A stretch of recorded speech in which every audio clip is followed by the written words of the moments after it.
Okay. All right. All right, we're live. We're live. We're live. All right, Yay! hey everybody. You want me to? Which one you want me to put up first, sir? Macho Man, Chris Talaferro. What's going on? The Macho Man. Macho Man, yeah. Well, Hulk Hogan's passed away, and there's a couple of images I'd like to see. Now, let's not talk about Miss Elizabeth and what I might have done to her, because, I'm probably in hell too, yeah. But let's just take a look at Hulk Hogan. Oh, yeah, there's the Grim Reaper just putting him in hell, yeah. Lord have mercy. That's what I like to see. Yeah. Let's Wait, pull there's another one? number 2. Let's do it, yeah. Black Americans, and they put us up with Mexicans. What is happening? Lord, I gotta watch that one more time. I'm sorry, I wasn't ready. Black Americans, and they put us up with Mexicans. That's my shit. And then put us up with Mexicans. I have a full version of this. No, Yeah, it's a great song. catchy, though. It's a great song. Wait, I can sing it for you. When he thought his daughter was dating Negro guys. Negro guys is Millions crazy. came out, he just couldn't hide. Listen, the Hulk Hogan situation as a kid who grew up, I'm not a wrestling fan. My little brother was the wrestling fan. So, yeah, Hulk Hogan was somebody I knew about. I'll say it that way. Because it wasn't, for me, it was just too white. At the time, wrestling was very white. And it was and let me just say, as a kid growing up in DC, in a very black city, in a very black town, I was very pro-black, and very few white things were interesting to me at that point in my life. So for me, it was like, wrestling, that's white. And it was like, I can't, but I feel like vindicated at this point. Like, in hindsight, I'm like, I knew it was racist. I don't know. I'll be honest with you. If I had to wait, if we all had to wait for to be vindicated on stuff like that and never really enjoy anything, it would be a hard life. Don't get me wrong. I get it. My white stuff I enjoy. I grew out of it. But at the time, yeah, at the time, it was like, that's too white for me. That's racist. And then, understandable. It was absolutely racist. Everything about it, everything was like Rikishi being a Samoan man, but having a Japanese or Yokozuna, everything for him. It's just been wild. All the characters are all based in racial stereotypes. It's horrible. It was horrible. I tell you how few of the Native Americans they've ever put forth are actually Native Americans. There's so many Italians.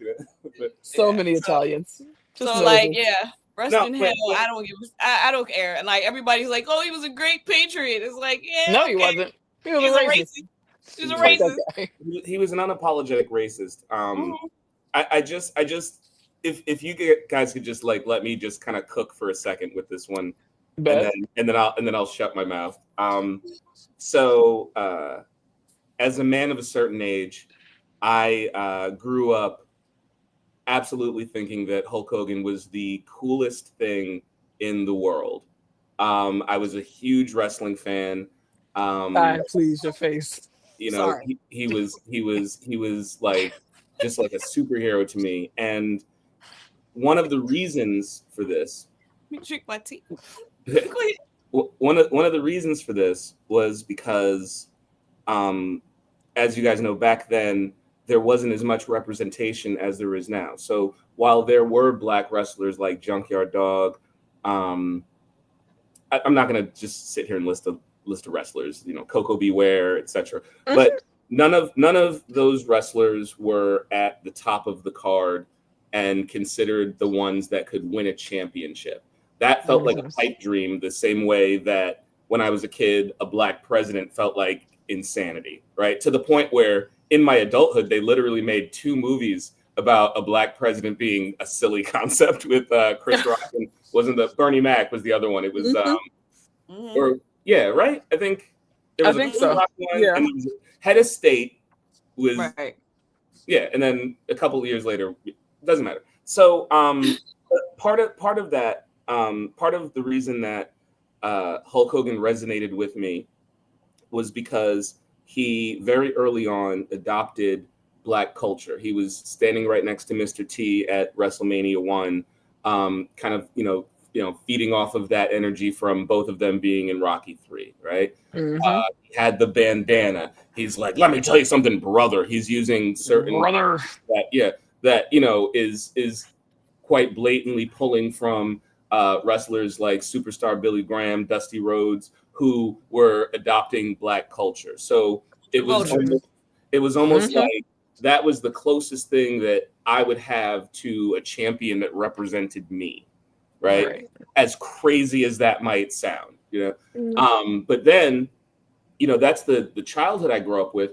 Then in the 90s, and again, I'm a man of a certain age. I was a teenager in the 90s when he turned into a bad guy, and that was NWO, the thing, the and he Attitude joined Era. the NWO. But who is right next to him in the NWO? He comes out in one of the greatest entrances the NWO ever had. He has Dennis Rodman standing right next to him, right? So there's always this kind of association and this closeness to Blackness. And even if you look at the NWO, and wrestling fans are going to know exactly what I'm talking about, it was very like gang, like we're the cool guys. We're wearing, we got a We red have Oakleys on. yeah, We have like leather. it's like, and they're doing hand signals, and and they're doing The things, wolf pack. right? They're doing all these things, and I said something about this on my social media, but I'll reiterate it here because I don't know how much overlap the audience is. But there was a point in one of the Jackass movies where Steve-O was talking about his father, talking about what he does, and his father said, "I'm not mad, I'm disappointed." And I think that a lot of Black pro wrestling fans, I mean, I'm mad, right? Yeah, I was like, I'd be mad Yeah. personally. I'm mad, but there's also that disappointment where it's like like et tu brute, you used you're another one that uses your association to Blackness, to make all kinds of money, Right. and then behind closed doors, you don't think I'm a human being. Right. And a lot of people brush off the statement that, because his racist statement was caught in a private moment because it was in a sex tape. Yeah, Because he was don't having care sex about with any his of best that. Don't friend's care wife. because Right, that's yeah, how you yeah. feel. I mean, the thing about it is, like, for me, when it comes to white folks, you gotta just err on the side of they're probably racist, They're and then probably racist. Right. and you gotta let them climb out of that hole. Like, for me, it's like, let's just go with all of y'all are racist, or you have some racist belief that you haven't confronted, and it might be subconscious. I'm not saying you're an outright racist. It might be subconscious racism, and Well, no, until but the thing is, what I think is there. what I think is most disappointing, and what was most hurtful, and people forget this. But I think Sara might have posted about this the other day. It's not just the one statement that was caught on tape, in that one incident. His son, who's also a piece of shit, Yes. got into a car accident. A man was horribly hurt. Charges, yada yada. Hulk Hogan was caught on tape talking to his son in jail, and basically said, I hope that because of this, we're not reincarnated as Black people for karma. Like that, that's not just. That's how lowly he thinks Black But I people think are. it's And that funny was that he after. uses to discipline his children or to scare your children. You're like, you don't want to come back as Black. You're gonna come back as a Black. Ooh, that would be terrible. One more thing I want to say, and then I swear I'm kind of done. All right. When I think of Hulk Hogan and his apology tour or lack thereof in the wake of this, I think the most disappointing thing for me was that he wasn't even willing to do the performative work. Right. Again, man of a man. Why would he have to? Why? Why would he have to? Hear me out. I'm going somewhere with this. Hear me out. So when I was a teenager, I liked Eminem. Full disclosure, okay? I went to an Eminem concert and I like definitely was using the I love the homophobic Marshall word. Mathers LP. Like, yeah, like it is what it is. But when the public perception kind of said like, hey man, maybe you shouldn't be saying this homophobic F word all the time. Like this isn't right. And he at first was like, well, this is a word I grew up with. It's just da da da da. And people were still kind of like, nah, but like it's still not cool. Nah. What did he do? Him and Elton John. I mean, you think about all the toxic stuff we grew up in a very toxic culture. We have a lot of like me especially, my age group especially has a lot of toxic stuff. Like even me, I'm like, yeah, that probably wasn't cool. Like I have a moment like I have reflected upon like what we learned as kids and things we said to each other as kids that is like totally unacceptable right now. And in their days, like there's a word that I struggle with that I'm like, man, I you know, there's some comedians that say we got to bring that word back. I'm not going to tell y'all what it is. Maybe I know what it is. Like, it's one of those things where it's like, dang it, I know it's wrong, and I'm not using it. But I'm not using it. I'm struggling. Like, cause I'm like, it's so appropriate for certain situations, but no. But because you could hurt somebody. The point that I was making about Eminem having that moment with performing with Elton John is you could say that was performative, and like I do not know Marshall Mathers and I don't know what's in his heart, but at least he had enough respect for Black people. For his ex-wife. Enough respect for the gay community to do a performative thing and put the optic out there. And the reason that I kind of care about these things is because I think about maybe there's a kid that saw that at the time and he was bullying a gay friend, and maybe that shit hit because he's like, nah, M says it's cool because kids are impressionable sometimes, and like young men are impressionable. So it's like maybe that helped. And I feel like that's like the optic being better is a good thing. So when Hulk Hogan couldn't even come out and be like, let me tell you something, brother, I'm going to therapy, brother. And I said it, and racism isn't Hulkamania, brother. And I wasn't being a Hulkamaniac. So now I'm going to go to therapy, brother. Like, at least that would have been something. I'm going to be honest. I'd rather deal with somebody who's an outright bigot and owns it than somebody that's like, no, I'm not like that. So I'm okay with him not doing the performative thing. Like, I'm perfectly okay. I'd rather you tell me if you don't like Black people, I'm cool with that. You don't gotta like Black people. Like, that's cool. If you can be an outright racist, go ahead. Be an outright racist. I know where I stand with you, and I appreciate that. Because I'm tired. I'm tired of reading 4 layers of subtext all of the time. First, you talk about being like a Black male wrestling fan.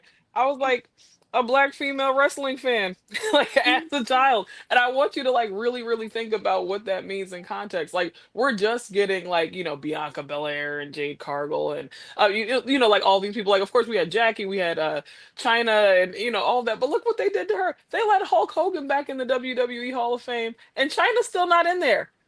China's still not there. She's dead, and she's still not. She's still not there. She's technically in the Hall. Yeah, she's in there because of Generation X. I'm talking about in her own right, the most important, the preeminent female wrestler, like the most electrifying woman in sports entertainment, and she's not in the Wrestling Hall of Fame because of misogyny. So like I watch all of these things. And I understand that you're contextualizing it as like him being a hero as as a child and how disappointing it is. But like, I'm not disappointed in any of it because I'm constantly looking at this through the lens of being, Black and being a woman. I'm looking at these people and they're doing exactly what I expect them to do 100% of the time.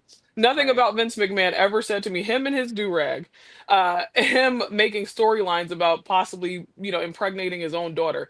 Nothing in these stories, like nothing Vince McMahon has ever done, nothing the WCW ever did, that led me to believe that there will be consequences for racism or sexism in wrestling. So I said all that to say, fuck Hulk Hogan. And I hope he burns in hell. And I don't care about anything going on with Hulk Hogan.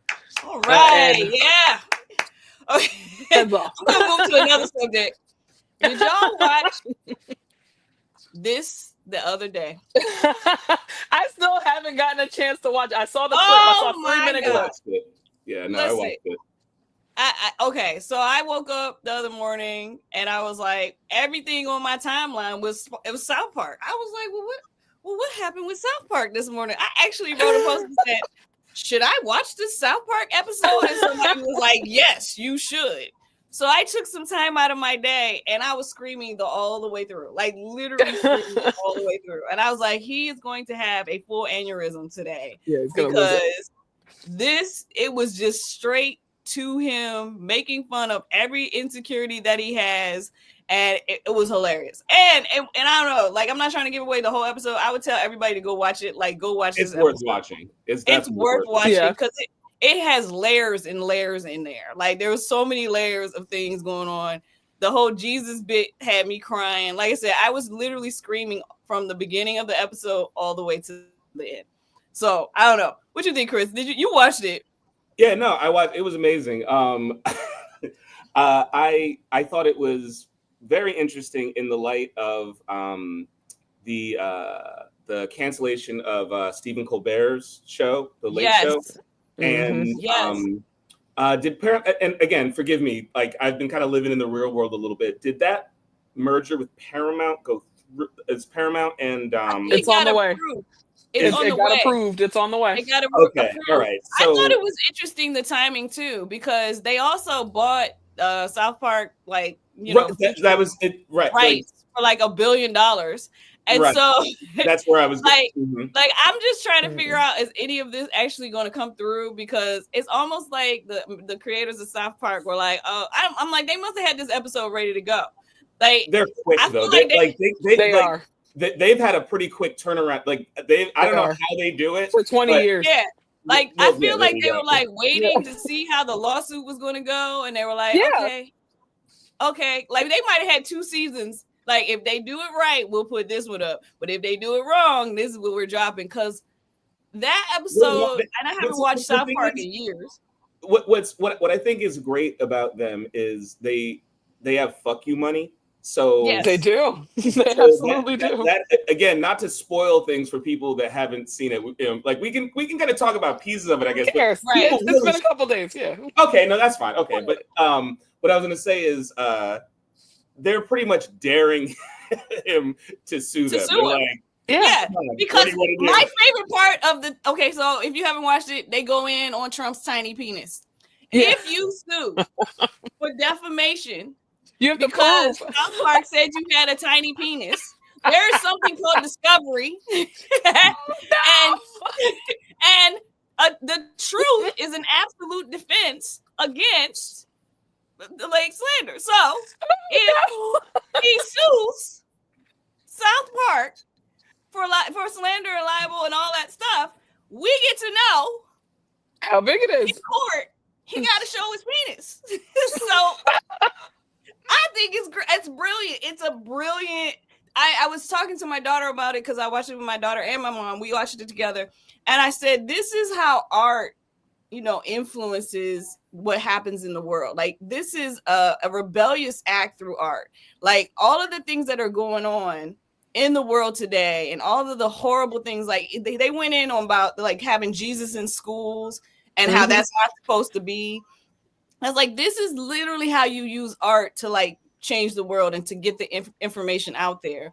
Because I don't know, like I'm not sure who the audience of South Park is now. Like I have no idea. I know I was one of the people that watched South Park when it first started. I was young. It was 1997. It was to watch. I haven't watched South Park in years, so to hop back in and see the same characters, I have a little bit of a different take, but yeah, please continue. Yeah, but I'm like, this is using art in the right way. Like they're off the chain. They definitely have FU money, but I was like, that especially the stuff about the Jesus in school and Jesus when he gives his sermon. I'm not trying to spoil everything for everyone, but when y'all listen to what they're saying in the episode, it's really like, this is rebellion against Trump and his regime in the strongest way possible. And it's like, are they going to get it? Are these MAGA people watching? Because I feel like MAGA people might watch South Park because it says a lot of racist stuff. Right now, I'm hopeful that a lot of MAGA people will see it. unlike you, I've been watching South Park since 1997, and with a couple of Same. exceptions, they've been cooking the entire time. Yeah. The transgender stuff specifically, I'll call out as like I don't know, there was an episode where like this guy wanted to be a dolphin, so they were like, oh, like, Mm-hmm. and he like So he gets the surgery. It's and like the whole point was like you're not It's really a dolphin, and I'm like, I haven't seen that one, but it was Randy Marsh, and then there was actually a transgender like, character. You know, yeah, like outside like 4 or 5 episodes, they've been cooking the whole time. Like, I disagree. I absolutely remember disagree. I'm last sorry. season. I'm gonna cut in on this. I'm gonna cut in because I absolutely disagree. Trey Parker and Matt Stone are contrarian libertarians above all. And I don't care what anybody says about that. Like, so I agree with the episode. I think it's hilarious. I think, and I've consistently watched it. I still actually watch South Park. I enjoy it. I understand what they're trying to say, but I would be remiss not to point out the way in which they pushed the Overton window over the years by influencing particularly like young impressionable males. I would put them in the same category as like Joe Rogan. It's like conservatism light. It's machismo light. It's in that way, particularly like with the woke agenda, the woke stuff. They went hard for like 3 seasons on that, Chris. Like, it's crazy that you know, like, how are you not remembering that? And that's like part of it was them dead now. In the episode, Woke is dead. Like, that's after what makes they put 3 seasons into saying how ridiculous woke culture is, all of that. After they put 3 seasons into it, what are these people like? You got to think about it. This is the Gamergate generation. This is the anonymous generation. This is the manosphere generation that's happening right now.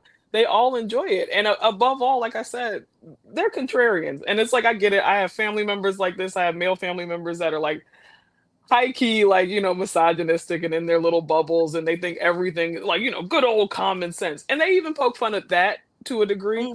But South Park has done like a lot to push the Overton window, just the same as Joe Rogan. I like this episode. I think they're doing great stuff. Art has influenced the world. That being said, they've influenced the world negatively for like years before this. So it's like, yeah, it's a small win, and I love the episode. I've always been like, I think the last season I watched, and I remember screaming, laughing at that one, was when the people from the future came back in time, aliens? And they were all beige because everybody was mixed in, and I thought that was hilarious. Like, I was like, you know, I agree with you that they're like they're still white males, and don't get it wrong. Like, I'm again, they're all in the racist bucket to me. Like, they're all here. Like, but I think that they do use art in a way that influences culture, not necessarily in the best ways all the time, but this particular episode, it's very influential, and I'm curious to see with the MAGA people or how they're taking it in, because like I said, the Jesus in school thing was really hilarious to me. You got to watch that, because it's like, dude, Jesus ain't supposed to be in school. It's like, you know what? I think they're going to take it the same way they took The Boys. It took them like 3 seasons to realize that The Boys was parodying like MAGA and all of that. I think it's going to take a couple of years for it to sink in. I would say that they're a little bit slower on the giddy up than the rest of us. We're like, you don't see that they like. So I'm curious to see what they're going to do with this, and I'm also waiting to see if, you know, I want to see if Trump tries to sue them, because I would love that trial.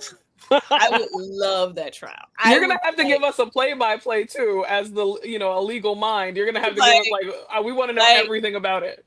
Like, if you know listen, I need you to go watch that episode, because I'm gonna watch it. I swear. I saw like a 4-minute clip of him and Satan, like up to the point the screenshot you showed. Yeah, that was hilarious. It was hilarious, but it's hilarious. But the whole thing, and the website they give at the end is a real website. I don't know if you went there, Chris, but it's real. Yes. Yeah. So I'm gonna leave some spoil. Like, I'm not gonna tell everything, no spoilers. But yeah, y'all go watch that episode, because if Trump gets his way, he's gonna have it taken down any day now. Because he is like that Tyler Perry Boondocks episode. You guys like, he's going to have it taken down, because it's too much. This, I wish more people would go after him like this, because he's gonna break. He can't take that Yeah. level He's of so scrutiny. thin skinned. He really is. Like he cannot take any type of criticism He at all. cannot take it at all. So I was screaming, I was dying. It was hilarious. All right, speaking of thin skin, y'all ready for the next one? Okay. We're rolling. Oh, Okay. So ugh. I don't know if y'all know, they've got this new app out. It's called the T Dating Advice app, or the T app. And the men's are angry. The men's are losing their minds. In fact, I downloaded it because I was like, let me see what they're so upset about. I still haven't gotten in. My profile is still pending. And I was looking on my social media, and apparently, like, I don't know if it's true, allegedly the app has been hacked at this It point. has.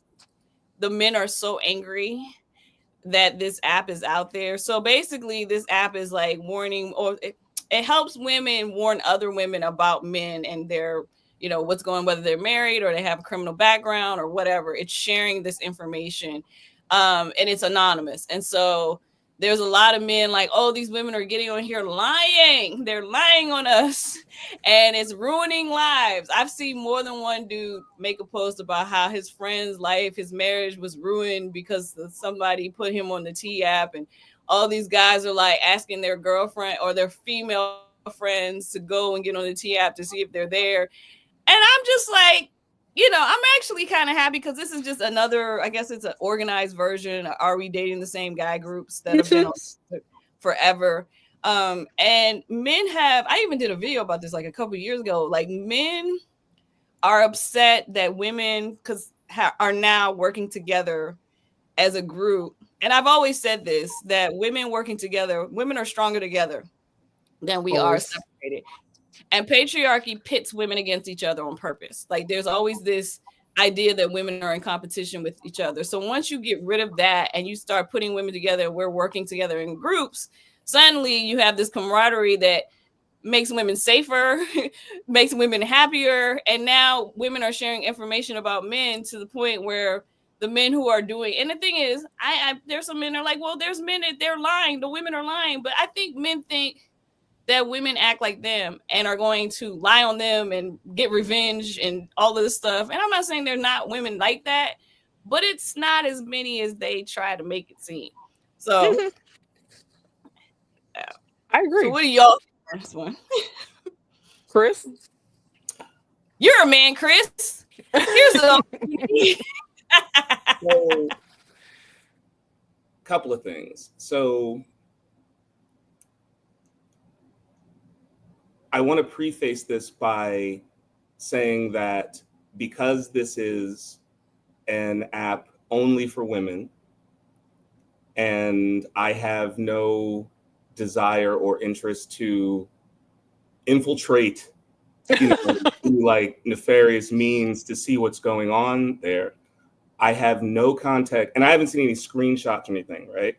I have no context for the types of discussions that take place there. So, anything I would say would be from a place of just speculation and just, random things like, from my head, right?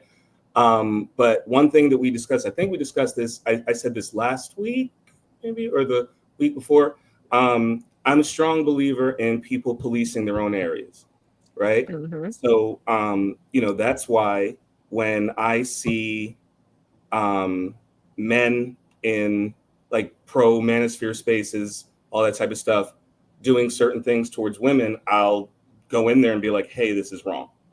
I don't know again, I don't know the types of conversations or what happens there, but I would just say, just looking at it from an outside observer standpoint, the name T would imply more like gossip. And I don't know if it's just a place to gossip about bad people, or if it's a place to be like, hey, like this guy, like I was unsafe in his home. Right. Like, so if it's and just for me personally, if there were a, first of all, if there were a male version of T, it would just turn into revenge porn immediately. I want to get that out of the That's way. exactly what happened. There's There two was. things. Yeah. 100%. There's two Okay, of them. see, I didn't even know that, but like There was one that they made that's that what would turned happen. into revenge But- porn, and then there was that other thing. Remember that chat room that was like 70,000 guys in it, and they were all talking about raping women and like raping and sharing their addresses and we know and raping that their it's men. It's gonna go off the rails in a very specific way very quickly. Just just hypothetically, just bear with me for a second. Let's just say there was a good intentioned version of T, right? Like for men, right? Where it's like, hey, like this woman hurt me, or this woman is dangerous, etc. Right? This woman robbed me. She stole medicine. Right. Okay. So hold on. Wait a sec. So hold on. That happens. I was a woman robbed my medicine cabinet. I was dating a woman, and she came over and she robbed my medicine cabinet. Right now, weird. It's bizarre. But you know what I did? I said, hey, this isn't for me. I wish you the best in your personal endeavors, and I'm gonna move on. But if I was a dickhead, I could be like, this woman robbed my medicine cabinet and da da da da da. And I don't think that's being a dickhead. She legitimately stole medicine out of your medicine cabinet. That's I crazy. mean, I would want to know that if I was dating her. I'm like, she robbing people. That's what I'm saying. I mean, I'm just saying. That's important information. But right. Okay. Weird. Yes. But my thing is, and so you just let her go and rob somebody else's medicine cabinet. This is gonna make me probably sound a little corny, but I just have to be honest. Like, I do believe in forgiveness, and I like, and maybe no, and I'm not saying that there isn't. I'm not saying there isn't social utility to something like T. What I'm saying is just for myself personally, I feel better by being able to just kind of move on from that situation and leave it alone. Now, if I go on there and tell people that she does this, if this is a pathology of hers, and I could prevent, like, okay, I see what you guys are saying, but I'm just saying, like, T, like there's no way a positive male T would exist. But if a positive male T existed, it just wouldn't be my bag. Like, it just wouldn't be me. That's all I'm saying. There's not as many women who are beating men. There's not as many women. No, and that's not what I'm saying. When I'm talking about like a hypothetical, like other, like more on the gossip side, a parallel universe where you know what I mean, where men were safe. In the world we live in, no, like men beat women up. I don't know, like like a lot of the men. Men like you are not upset about the T app. I'm just gonna say that. Yeah, that's the one. See, that's the one thing, right? I noticed that if you look at any guy that posted about T, go look. I didn't post shit about T, right? Because it ain't. It's like, you know what? Listen, like I said, I police my own areas. This is not my area to police. Right. Now, what I will say is this. I have some security concerns about it because bad faith actors will turn this around on women. Number one. Yeah, absolutely. And hold on. I'm gonna send a picture. 1 second. Okay. And we can fact check this in real time because the internet makes things up. So I don't know if this is real. Hold on. Yeah, I don't know if this is real either. I had a screenshot too that I was gonna here we go. So someone said, and I'll read it and you can put it up. I'll read it now, but you can put it up. Calling the T hack a hack is honestly a stretch. They put everything in a publicly accessible database, not in the quote unquote they didn't encrypt sense, in the quote unquote literally publicly accessible URL sense. That quote unquote hack is downloading the JPEG files from a publicly accessible URL. And the other thing I saw, and I'm sorry I didn't take a screenshot of this, but again, I haven't really been talking about T, but I saw you guys talking about it, so I did a little research. Is they are using AI for their, and I'm like, and the thing is, the second you get a couple of bad faith actors in, it's all over. It's all over. So that's it's like I have concerns on that end. You guys know. You guys know that I am a big proponent of having women having free spaces to cook and talk, right? But Yeah. what happened when we had the two big groups and you guys were like, we need to make it private? I made it private. And the reason I made it private is because of shit like this, where bad faith actors come in the group all the time. Absolutely. I just kicked the guy out. Absolutely. All right. You know. So It's, this, I have not verified this, but I saw this on Threads, and it said, to the man who created the T app, thank you. Oh, you thought it was a black woman. I would be very worried if I were you. There's powerful men with money being exposed. The broke ones are filled with STDs. The T app, a dating safety platform, was created by Sean Cook, who founded the app in 2023 with the goal of providing women with of course. vet potential dates and ensure their safety. Cook was inspired to create the T after witnessing his mother experience issues with online dating. Can't Look at how verify love if that's inspires real, invention. Yeah. but I just wanted to put that out there just in case it is real. If it's not, my bad. But I saw it and I thought it was interesting that he, saw his mom dealing with. Listen, I'd have never online dated. I've always been like, that's a bad idea. Like, it's just always been a bad idea to me. But like, Me people too. like I it. went on Hinge. I went on Hinge and Tinder for all of 48 hours. Did not meet up with anybody from. I'm serious. I got what I realized Right. about those apps is they're complete sausage fest in the first place. I'm like, I did remember they had the invite only one that they were like, you had to have like an Ivy League education and be real Yes. special. Oh, Yes, that fancy one. The league. The league. I only applied to see if I got in, and as soon as I got in, I deleted it because I was just like, I just want to see if I get in, because I wanted to see if they were like, for real. So then I'm so mad about that because it wasn't even like, it wasn't all it was cracked up to be either. Like, from what I heard, I know hot girls who have like no education that got into the league. I said, this is wild. I didn't even scroll through. It took like days for them. I was like, I just want to see. Right. And then I was like, nope. And I like deleted it immediately. Like, I was like, yeah, I don't want to, because y'all are being snobs. Yeah. I just wanted to be like, I wanted to reject them just because I was just being. You want to do that? So, as you should. As you should. I agree with that. I think it's a good thing. Yeah, I've never done dating apps, and it just, like you said, it's a sausage fest. You're not just going to speak on the whole meeting people in the really real for real world is always the way to go.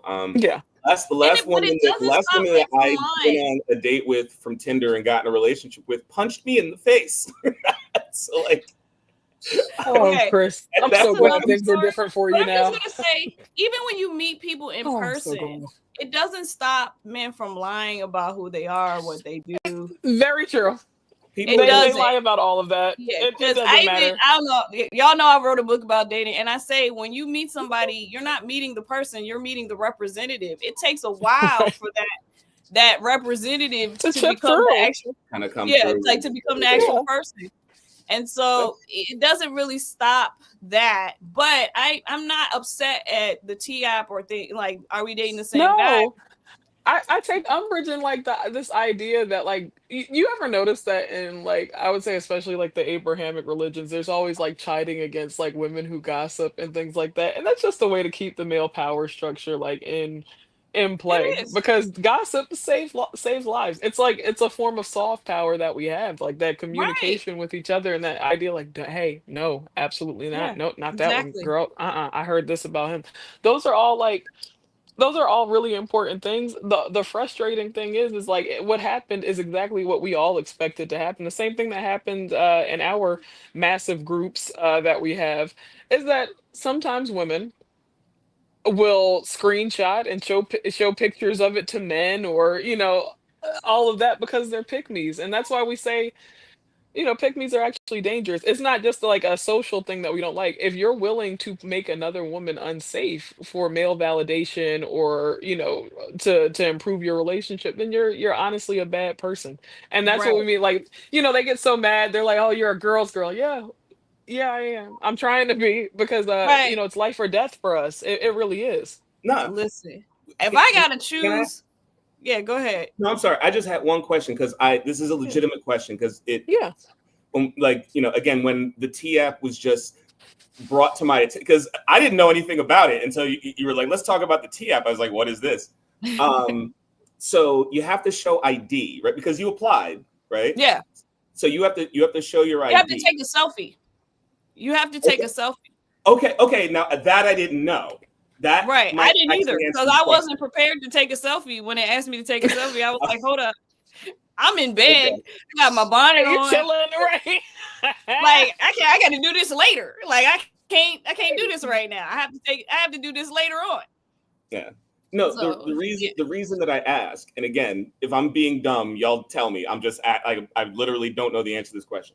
So I have a trans friend whose ID is not yet updated to who they are. Yeah. Right. So if would the self, because I didn't know about the selfie. If you take a selfie, like, how does it work? Like, you know what I'm saying? Like, because I could totally imagine some asshole being like, yeah, I'm Jeff, but in this ID, but this is how I identify, and then like using that in bad faith to get in the group and do bullshit. I mean, I wouldn't know, but I would say, like, you know, that reminds me of like the bathroom kind of thing. You know what I'm saying? Like how people are like, oh, what if he just dresses up like a woman and jumps in? I don't think. First of all, don't think somebody's crazy online?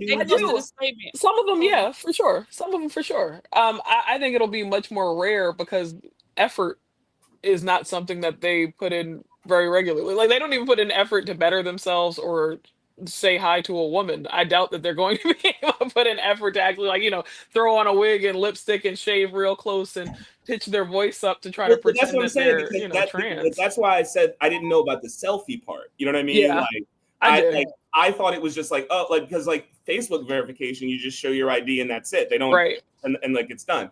So I didn't know that. So okay, so like that's why I'm saying, like, the selfie thing might answer my question. Okay, I just saw this. So I haven't read it, but this is something we all need readers. Yeah. Oh my God. Okay. Look at this. See how I like zoomed in. Holy shit. The screen. All right. It says I'm gonna read it from my phone because that's too much. All right. And it says we always want this to feel transparent, and our community is first priority. There's a lot of misinformation circulating, so please take a moment to read. Here's what you need to know. We discovered unauthorized access to an archive data system. If you signed up for the T app after February 2024, all your data is secure. This archive system stored about 72,000 user-submitted images, including approximately 13,000 images of selfies, including photo identification submitted during account verification. These photos can in no way be linked to the post with NT.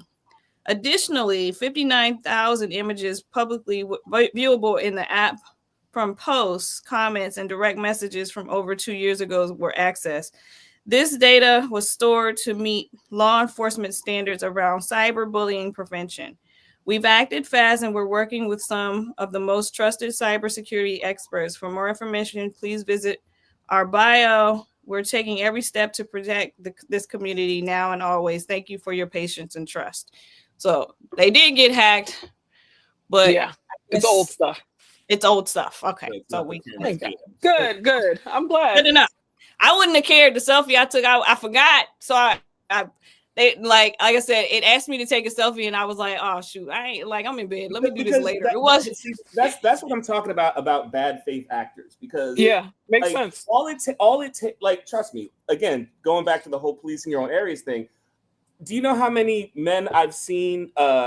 Stacey Womack. I'm not even going. Don't. I don't want to say their I'm not even giving them energy. I was about to start, but I'm not. You just said Jabba the Hutt. I wasn't knowing what you were talking about. Take pictures of women and be like, oh, like post. Like, she can't take it. She said Jabba.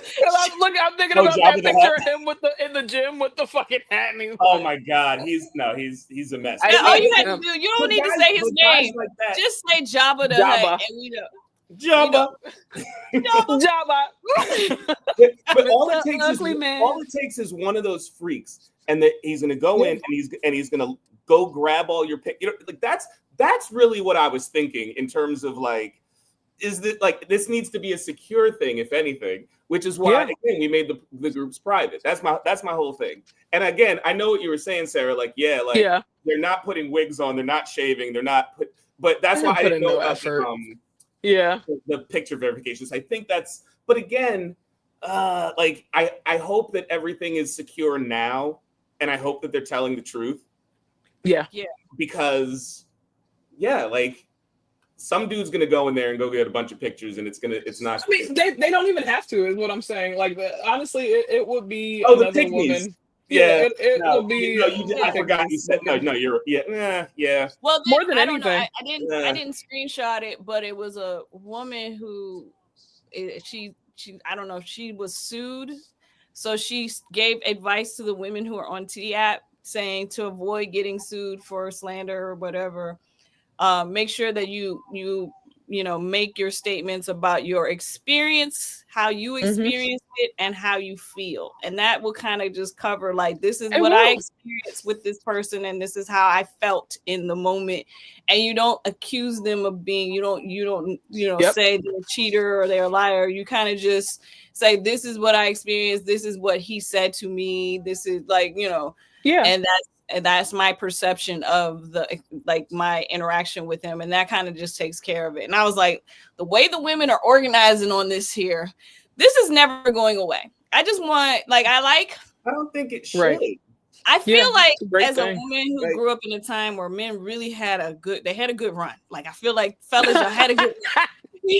But as that one girl that was in that era, and everybody was like, you're so difficult, you're always causing problems, like and I was like, it's wrong, like, fellas, y'all can't live like this. So to be that person and see the evolution of how women have changed for themselves, evolved, kind of said, wait a minute, this is BS, we don't have to put up with this. And now we're at this point where women are so organized that they have these groups to identify these men who are cheating and whatever else they're doing, or they're dangerous, or they're scammers, and they're putting it out there for other women to warn women.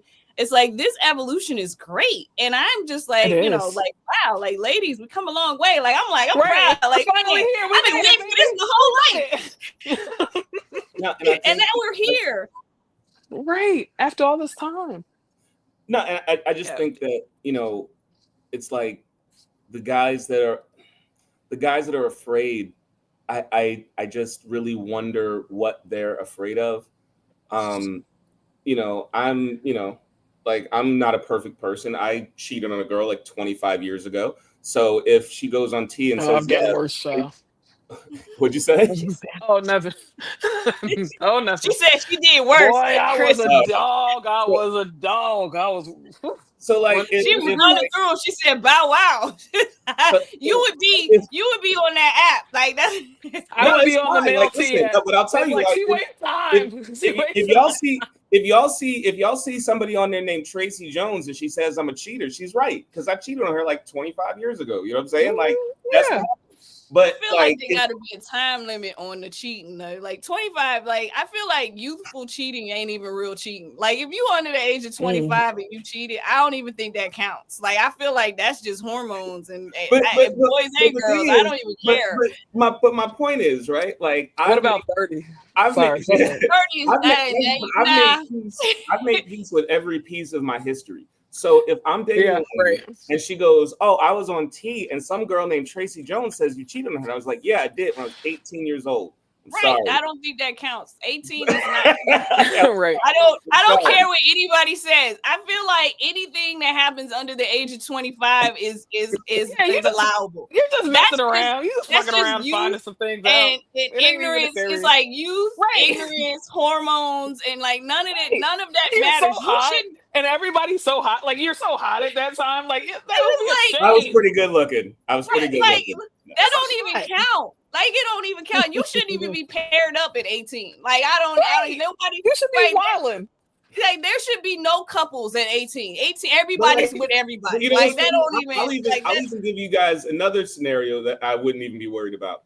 We talked about the young lady that stole medicine from my medicine cabinet. If she went on there and was like, "This guy's an asshole," if somebody came to me and was like, "Hey, this girl on T said you're an asshole," I'd be like, "Oh, Here, let me show you the text message where she apologized for stealing medicine from my medicine cabinet. You know, I remember, I would move on with my life. I'm not sitting here worrying about what people say about me on the internet.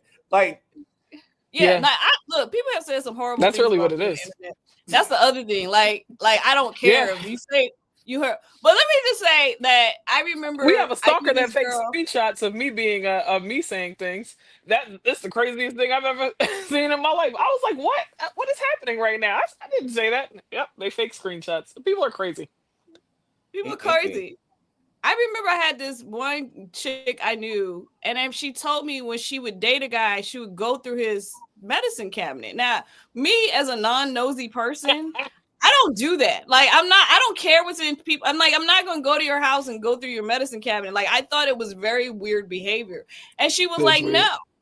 She was like, you have to go through their medicine cabinet and see what kind of drugs they're on. And I was like, that was a big red flag for me. I was like, something wrong with this girl. Now, clearly, we're not friends anymore. But like that was like really weird. And I'm like, when you said that, Chris, that reminded me, like, there are people who are like, they go and they date people, and then they get to their house and they start going through their stuff and going through their nightstands and stuff like that. And I'm like, is that not like on the first, second, third, or fourth? But if you're like getting to a relationship with somebody and you're in their home long enough, yeah, I'm gonna see what's going on in that bathroom. What's going on? You have jackets, athlete's foot. I want to know erectile function. But what's going on with you? What's up with this girl? We were definitely not at that stage. Right. That's what I'm saying. Like, so I agree. If it's like second time at my house and you're going through my medicine cabinet, you're a psychopath. Get out of my house. Right. Like, I think it's psychopathic behavior to go through somebody's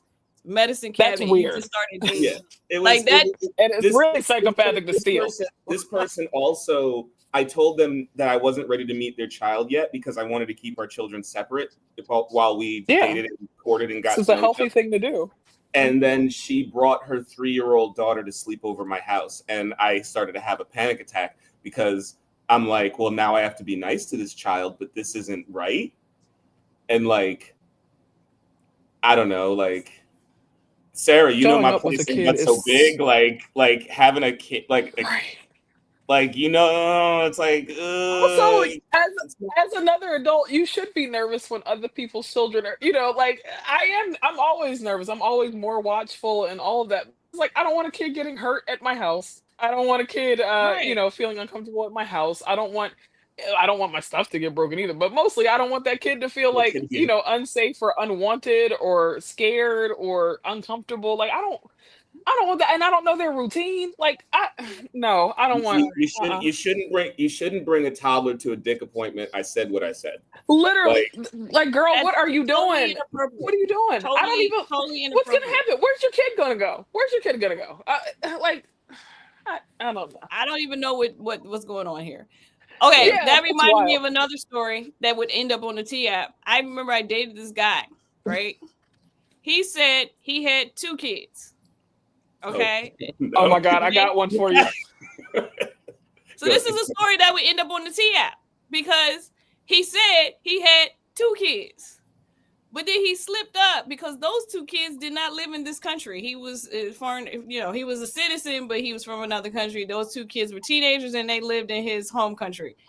And then he slipped up and said he had to go to child support court. And I said, wait a minute. Wait. You know how you do the math, like that don't add up because them 2 kids is in another country and you here, and if you got to go to child support court here, then that kid is. Then that would mean they're here, right? And so I don't know why men do this. It's not the first man I have dated and found out that they were hiding children, but you can't hide kids. Girl, I don't know why men try to hide children. I got one. Wait, but that's a T-app situation. That is one of those things like, hey. And I'm going to, you know what? I'm going to do my own version of the T-app right now. Because you can't hide children. Why are you trying to hide? Hold up, no, Kai, I got one. Aaron Nance of Greenville, South Carolina. You have more than those 2 children that you claim. don't ever make me expose you for the person that you really are. I have all of your information because your mail, weirdly enough, still comes to my house, and I've discovered the two other children that you're hiding in South Carolina. It's been years. I want you to change your address. I've already told the post office you don't live here. I told the sheriff who came to look for you 3 years ago that you didn't live here and you were never here, and all of that. So stop telling people you don't have children. You have more than just your two daughters. Yeah. So there's, and that's why the T app is important because I didn't know that, you pervert. Anyway, My God. and I'm that's where we are scared. with it. Right. I'm afraid. Is somebody gonna come in here? Wait, No, listen. And I saw you at Applebee's the other day too. what? With my husband and I baby. just I dated a man, he lied about having two adult children. This was a grown man. He's 14 years older than me. But okay. he lied about having two children and ended up having four children. And the sheriff kept looking at him because he's like tens of $1,000s behind in child support. And he's been bouncing back and forth between states apparently for years. That's a TAP situation. That's why we Right. need to talk to each other as women. That's I wish, and this is I the crazy agree. thing. I wish one of his baby mamas would have just pulled me to the side because I met one of them. Just pulled me to the side and tell me what's going on. I would have been like, oh, that's horrible. Oh my God. Yeah, absolutely. Here's all of his information that I know. There you go. Right. You guys have fun with that situation. But no, that's what happens when you don't Can, talk to each can, other. So yeah, can I levy just one more maybe slight sure. criticism in terms of the T app? Um, Looking at who created the T app, and let's just say for the sake of argument, we take him at his word when he talks about his story about his mother and Hmm. he's coming from a sincere place. Maybe get some women on the board. Maybe get some women like involved, and like I'm hoping that it's not run by just this one tech bro, because I like don't think it is. speaking I as a don't think guy that like Can't be. created a thing Yeah. for women, the best thing I could have done was involve women in the process. What are we talking about? yeah, Right. I think it is women Made it better. involved. I I hope don't so. think I don't again, I I don't don't know. know. I'm not And saying again, they're I don't harsh. know I if that story is true. Like I said, I saw it. I don't know if it's true. I don't know. But I feel like there's got to be women involved because, I hope so. you know, but there had to be a white guy somewhere because they wouldn't get any money. Right. Like, Yeah. All There you right. go. There had to I be was just, somebody. Somebody VC needs to money does attract not investors. go, venture capital money does not go to women, to minorities, to anybody that is not white and male. So if it's getting the traction it's getting, and I'm sure they have money behind it because it blew up so quickly and there's so many users on it, and he's got to Hmm. be a white guy somewhere. Like it is Oh what it yeah. is.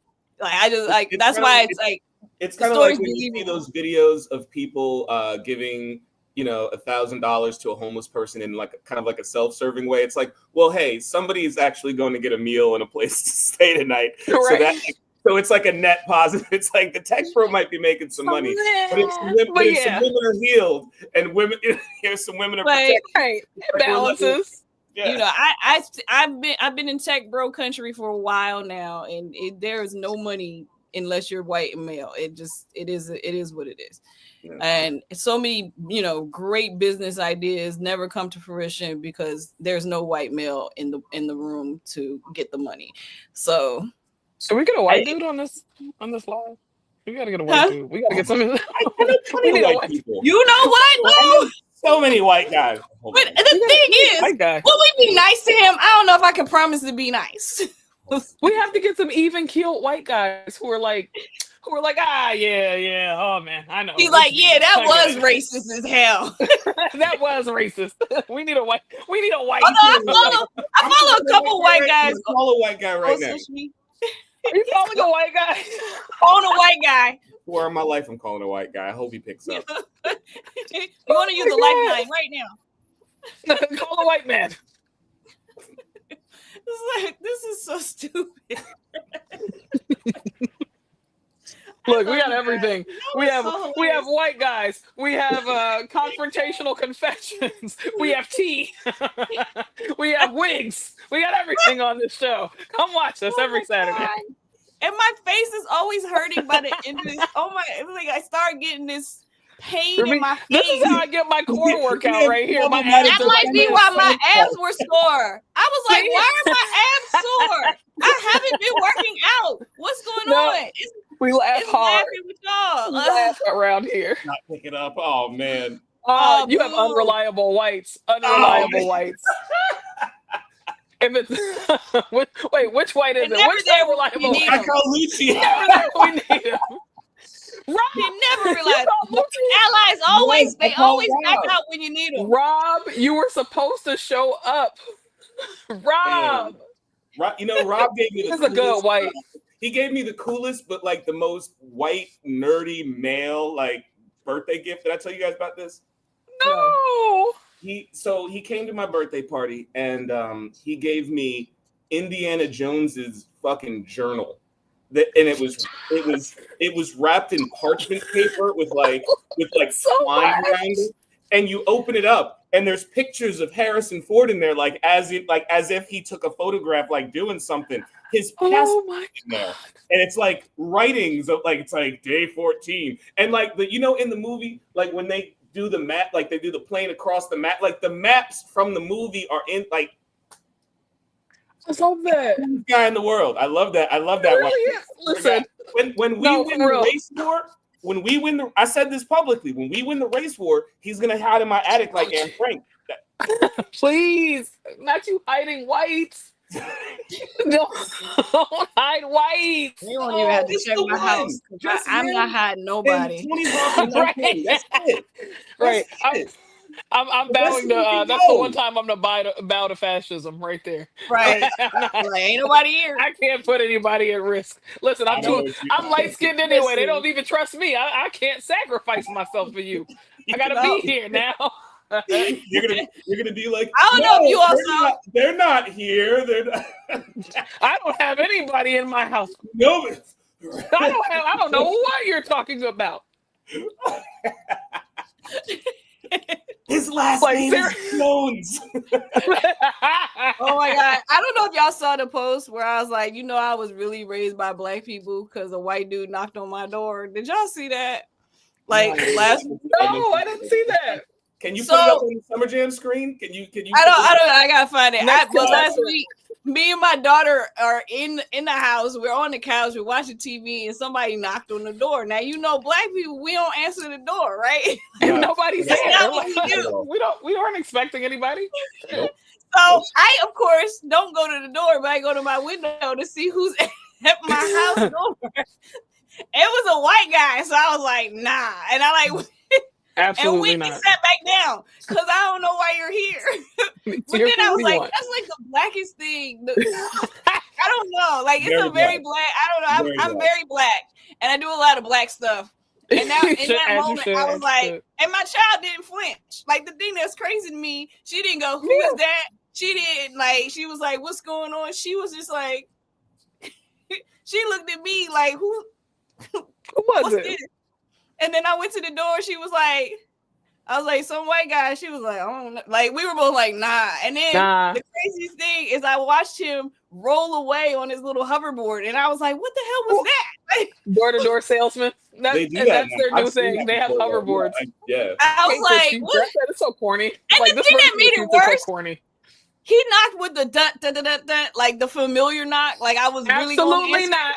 Nah. And that really was like, it was like, not the shave and a haircut. I would have knocked back 2 bits. Yes. I was like, who the hell's at my door? It was such a black moment that I sat there and laughed afterwards. After he rolled away, like, wow, I really was not curious. I did not say. No, I don't want to. I don't care. I looked outside, was like, nah. So I finally got roped into having like a Blink doorbell camera, just for safety, because I don't agree with any smart devices. Mark insisted, so I'm like, forget it. It's on he insisted, so it's there. So now I just holler at them through like the Blink doorbell. Like, so I just look at it, I see who's there, and I'm like, no soliciting. Read the sign, no soliciting. Let me tell you why I've been thinking about it, because it's funny we're talking about people knocking on your door. The last time somebody knocked on my door that I didn't know was about to knock on my door, it was the police who had been called on me by white people. So yeah, like Yep. I would have felt way more comfortable with some type of ring camera or something, just so like I could be like, yes, how can I help you? And I could have spoken to those officers through the door. So Yeah. you know, because That's where I am with it. I'm turning I don't into like the talking old to them. person. because Who it was a doesn't want very any unfounded technology. situation. Christian had a stomach bug. I think I told you about this. Christian had a you stomach did. bug, and I went to go get him Pepto-Bismol at Walgreens. He was literally just laying on my couch being sick. He told one of his friends, he was like 17, he was like 16 at the time.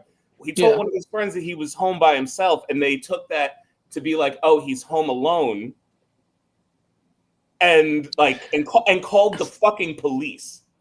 What's crazy is like 17-year-olds are allowed to stay overnight by themselves. It's really okay. You can, you know, I have it's a 17-year-old. She will be okay. You know, wait, She'll Sarah, be okay. you know how close the supermarket is to my house. It's literally up there. Yeah, you can walk to it if you don't want to get hit by a deer, because I don't trust the deer in your area. There's a lot of deer. I saw a deer. I saw a doe the other day. I saw the deer's gonna hit you. Yeah. No, but yeah, no. So yeah, no. There's privacy concerns. I'm just going to say companies, but the cameras. I don't know, man. I think I'm gonna get one. I think. Okay, I'm gonna be that person. I just want y'all to know I'm gradually evolving into the old person that is tech avoidant, even though technophobe. Yeah, because I don't want a damn ring camera. Fuck the ring camera. I don't want no. I never wanted one either. I resisted it so long. I said absolutely not. I said there's like so many reasons why I don't want it. I don't want. The law never catches up with technology, and I don't want that to be. That's my Sarah. That's my number one. Like I don't want that to be. Then a cop's gonna want to request my camera footage. But they do. They have access to it. Like I know they have access to it. Like that's why I hate it. That's why I hate it. I never wanted it for that reason. There's a Hispanic family that lives across from me. I don't want to have to give my my fucking footage up to ICE because that's my I don't like the ethical implications of it. Like we've been Marcus insisted for other stuff, but I'm not with it. I really don't like it. And I had a neighbor that lived next door. No, I'm sorry. So I had a neighbor. He's now moved. He was a weird neighbor. I had a weird neighbor, weird white guy neighbor. He's gone. There's a new family there. When I say weird white guy neighbor, we know. I'll explain. I'll explain. From the time that we moved here, if we went outside, when you open the garage, it's pretty loud. As soon as he heard the garage open, he would run out to his porch and stand there. I had a weird older guy in the 60s, you know, creepy old white guy. And then, and I don't think he ever turned, like in the wintertime, he ever turned his heat on. So, like, if this, listen, y'all, I'm trying to, like, weird white guy. Y'all have all had a weird neighbor that's probably white and a male, okay? As soon as you said weird white neighbor, you saw in my head go like, we've all been here. Okay. So then, in the wintertime, he would not, I don't think he turned his heat on. He would open his door. Like, if it was sunny, he would go and sit outside in the winter. And if it was sunny, he would just leave the door open. So I assumed because the door was open that he was using the outdoor heat. I guess it was colder in his house than outside. So anyway, one day the police knock on my door and I'm like, and he would regularly just leave his door open. Apparently he got robbed. Well, if you leave your door open, and he would do it. Guys, I'm happy I did not burn my chicken. I thought I was going to burn it. So it's good. Yay! So, like, he would regularly leave his door open. And I would think, you know, like, I wouldn't leave my door open. Like, I'm not saying that our neighborhood's not safe, but it's just not safe to leave your door open. Like, that's just stupid. Anywhere. I don't think there's anywhere that's safe to just completely leave your door open. Right. I don't care what neighborhood I'm living in. I'm never leaving my fucking door. I'm locking my door when I come in the house. Whoa. That's exactly. I'm from North. Listen, Sarah, you know where I live. You know what it is. We lock doors. Like, I lock doors. I could leave my door open all night and I wouldn't have any problem. You know what I mean? I could leave the keys in my car and I'm still not doing that. Come on. So, like, okay, so the police show up and they're like, oh, your neighbor was robbed today. And I'm thinking, oh, well, you know, he leaves the door open. So you're like, I don't have a lot of empathy for the weird white guy next door. I'm like, oh, No. like the cop told me, I was like, oh, like I pretty much was like, that tracks. Like, what would you like me to do? Because the cop was like, you know, like the cop seemed to see my lack of empathy because I was like, oh, okay. And then he was like, oh, do you have like a ring camera or anything? I was like, hell no. Like, No, I don't. No, hell no. No, hell no. He on his nope, own. Nope. Can't help. Don't want to be involved. Nope. Right. Can't help this. Can't help you. You know, it is what it is.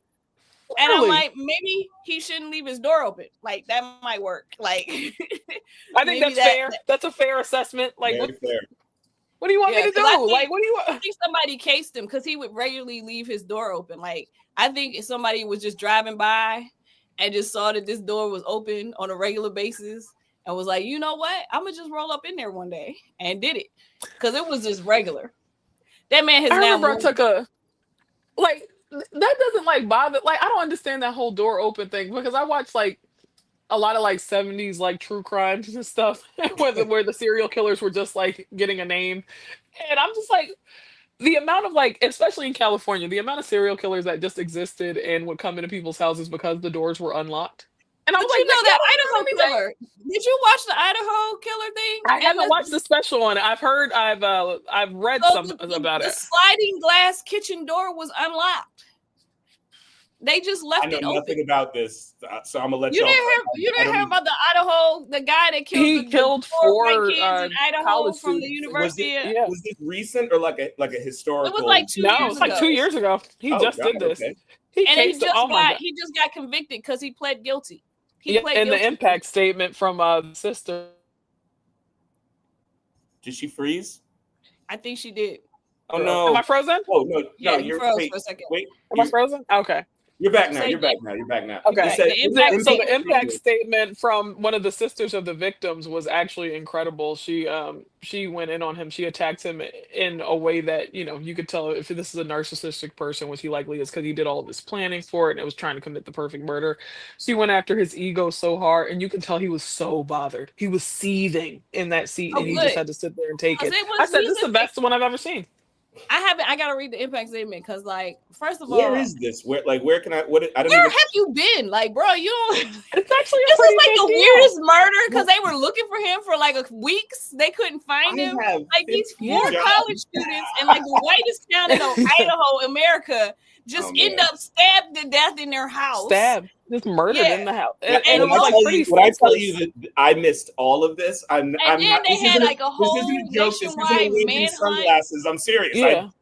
They had a manhunt for him and everything. It's been horrible. And everything. Then they had to use the DNA. Where he messed up at is he had a sheath to the knife he used. They never found the murder weapon.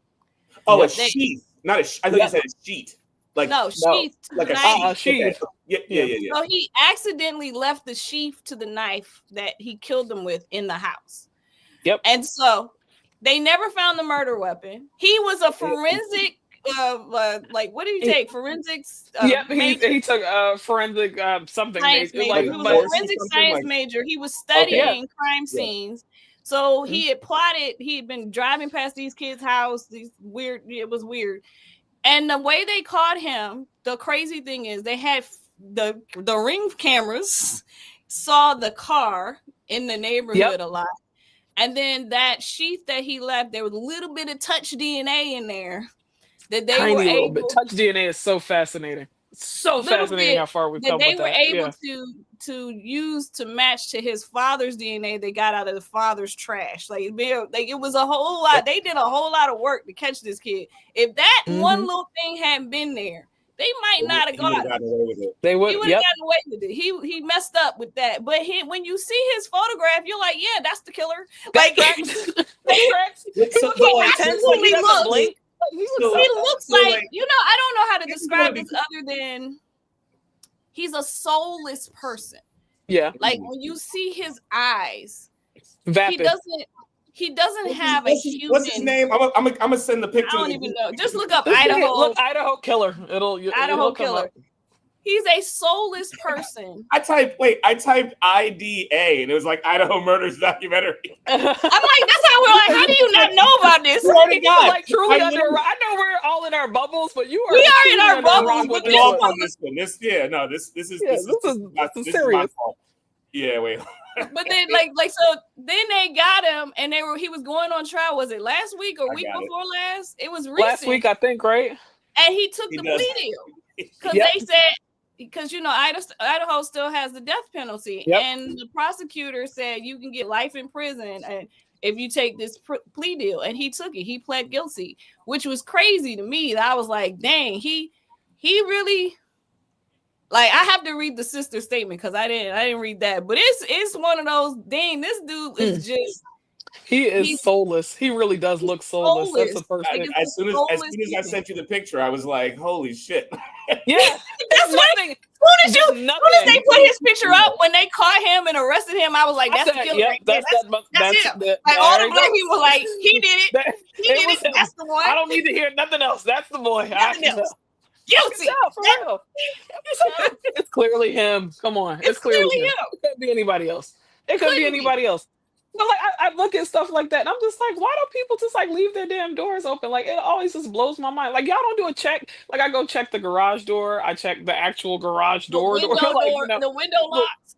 The window locks. Everything on the first floor of my house. Like before I go to bed. And then I put on my oven, my stove light because I'm black, and that's what we do.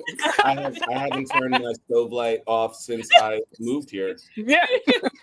I turn on my stove light just in case. It's been on 24 hours a day. I'm not even joking. The only time it went out, I changed the bulb. I changed the bulb twice, and the bulb doesn't go out that.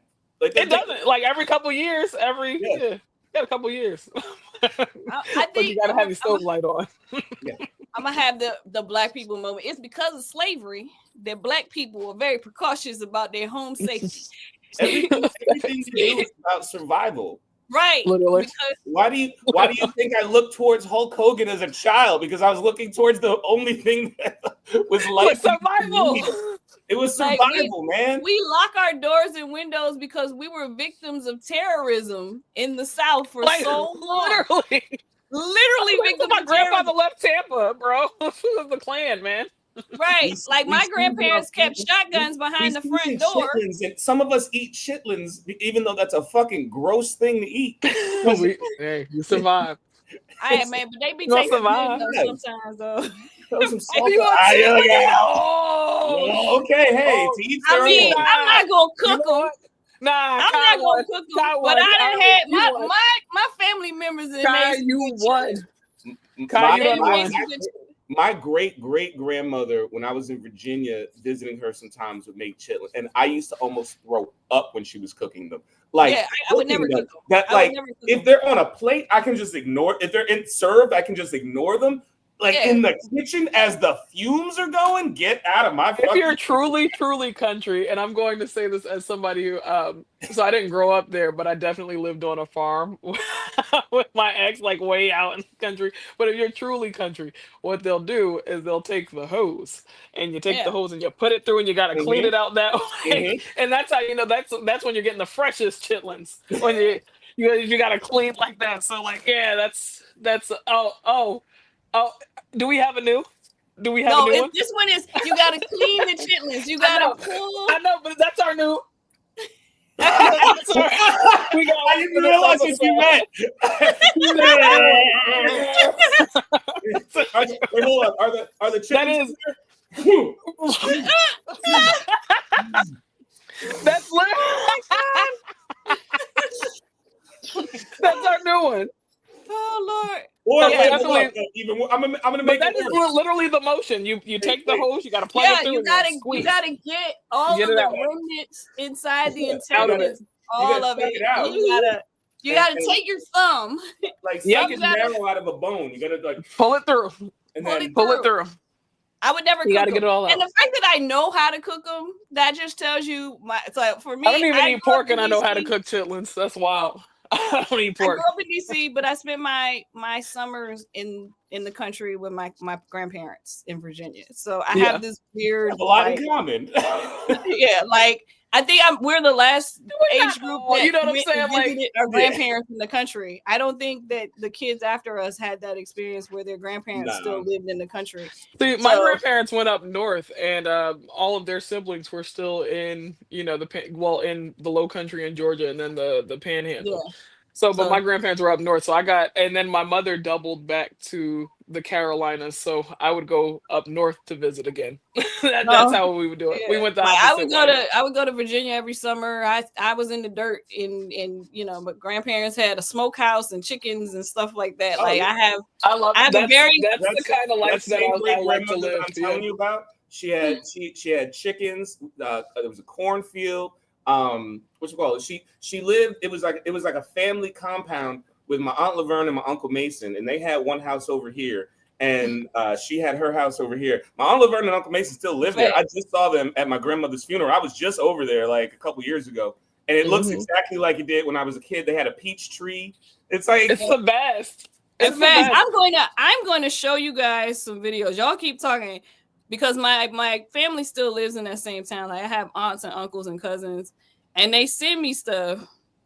I love it. Mark's family is like that. He's from Philly, but his family's from Norfolk in that area, Virginia. It's always like, I don't know. These are like early South Carolina. That's an early South Carolina Black migration is up to that area of Virginia. So a lot of us have roots there. Yeah, it's either that or you go further down, and then there's Delta Blacks, which is different. It's interesting how migration worked for us. It is interesting, and to me, it's also interesting how Detroit. Like, I mean, I know I'm getting into the weeds, but like you said up in Detroit, that's the other half that went up, that came up from the Panhandle. That's my Uncle Josh and my Aunt Frida and all of their children.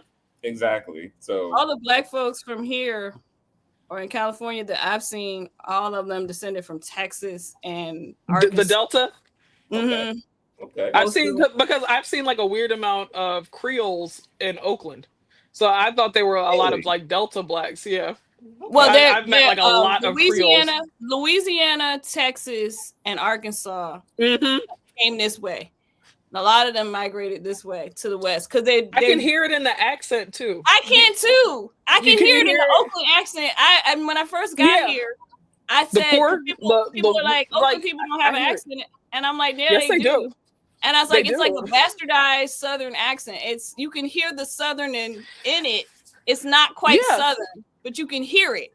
If you listen, it sounds Southern. And then they were like, no, but it's like a bastardized Southern accent in Oakland. The thing is, like, I think what people don't realize about like AAV in general is like it's a bunch of regional accents within it, but also like just linguistically, we all sound a little bit Southern.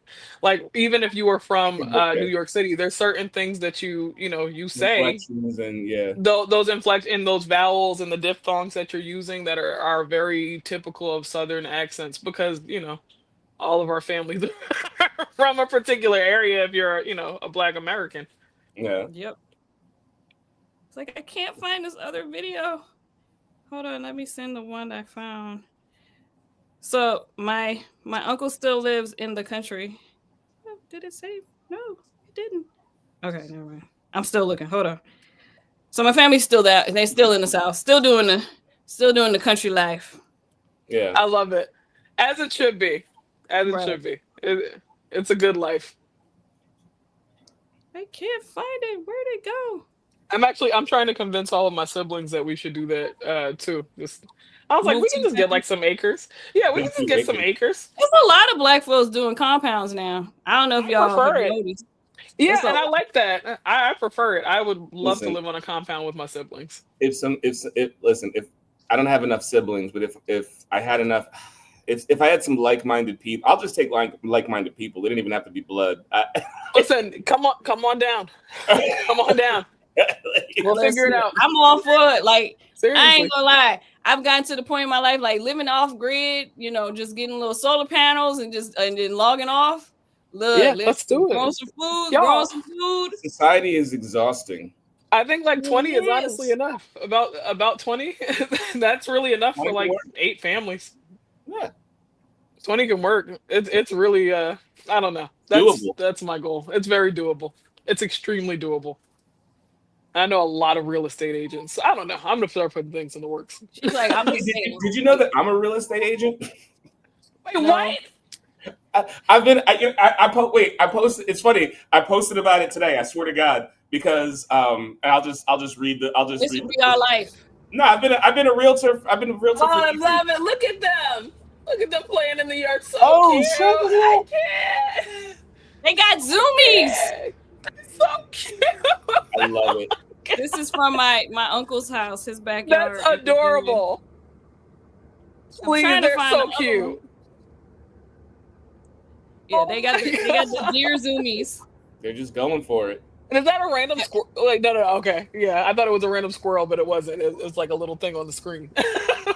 Yeah, they So cute. Hey, my mom and I were laughing because they're so free now to like live and run around. But back when I was growing up and when she was growing up, they'd be dinner. Like, Oh, yeah. Same. I was about to say, I was like, they look a little young. They look a little young, and it's not the season right now. But I'm also that kind of country. I don't have a problem going to kill I don't know. I was something. like, I know you're saying they're young, but I think my grandfather would have shot them back in the day. No, they're too young.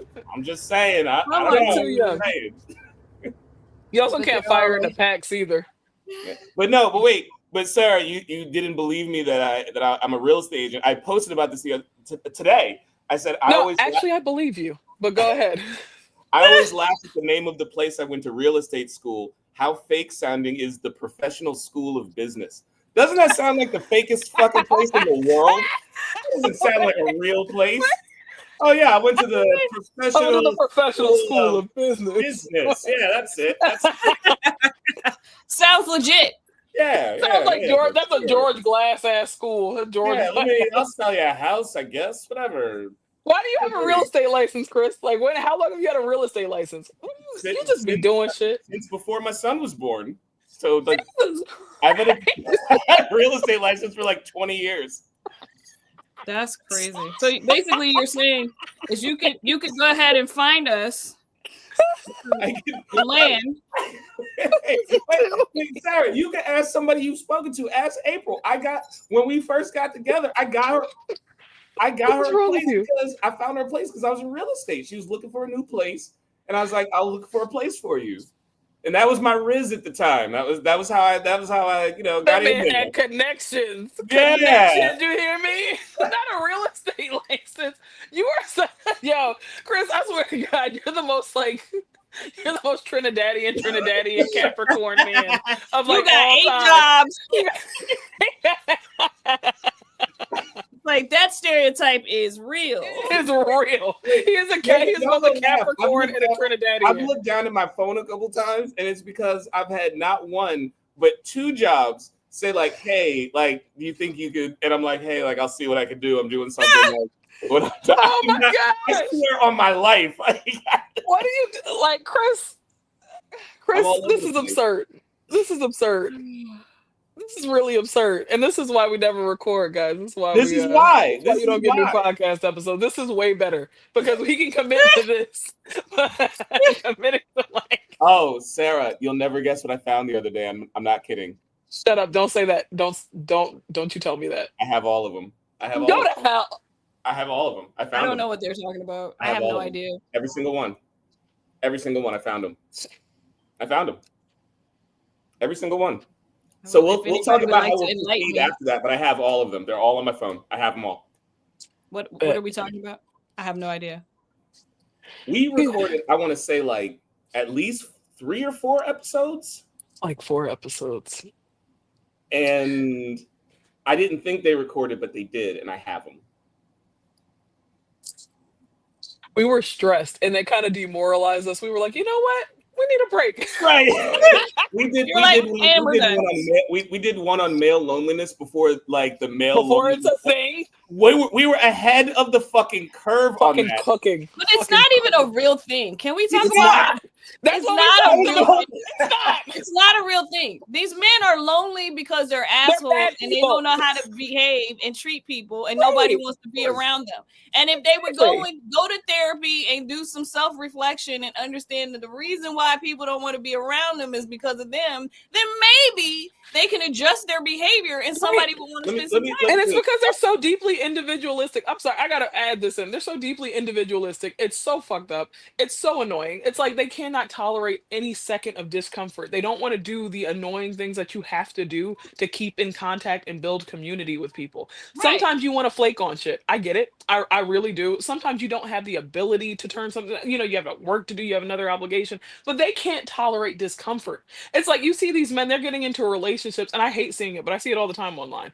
Like a woman will be so excited about going to a restaurant and she's like doing a little happy dance and eating, and he's just looking at her like, could you stop? This is so annoying. Like a petulant teenager. And I'm like, oh my God. I made a video about this. I went on a date and there was another couple in front of us. And the thing that was crazy is the whole time that they were there, she was trying to reassure him. He was just, it was a jazz show. You could tell he was just like, he didn't want to be there. It so the much. Body language was like totally, I don't want to be here. I'm unhappy. I don't like this. I don't want to stay here. He's not doing what he wants to do. Whole time, she's like touching him, reassuring him, offering him a drink, offering him food. She's trying to like, hey, you know, like dance a little bit, like trying to get him to enjoy himself. And I was like, man, I've been there. I've been in that relationship. And I'm so happy I'm not in that relationship. I made a whole video about this because it's like, and they didn't even stay at intermission. They left.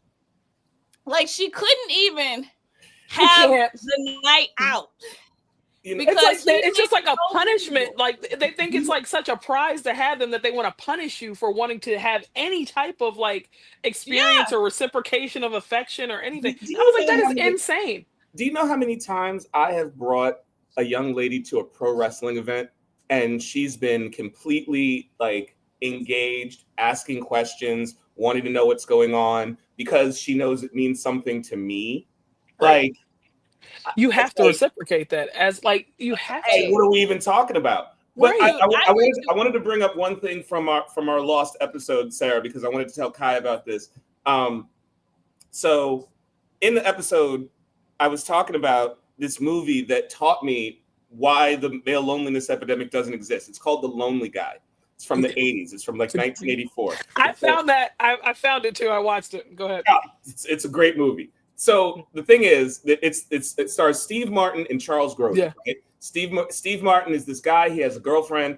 The girlfriend ends up cheating on him, so he has to move out and get his own place. So he feels lonely, right?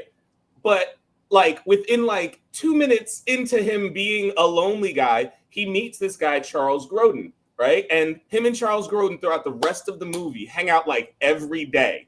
He goes to his house for like events, they talk, they have a friendship, they go out, you know, they do things, but he's not looking at that as like a real connection.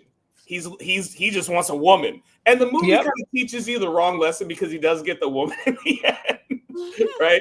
But it's the 80s, what can you expect? But even when I was a kid, I was like, he's not lonely. He's got a best friend. He has a friend. Like so it's just this mentality of what do men sometimes even consider lonely?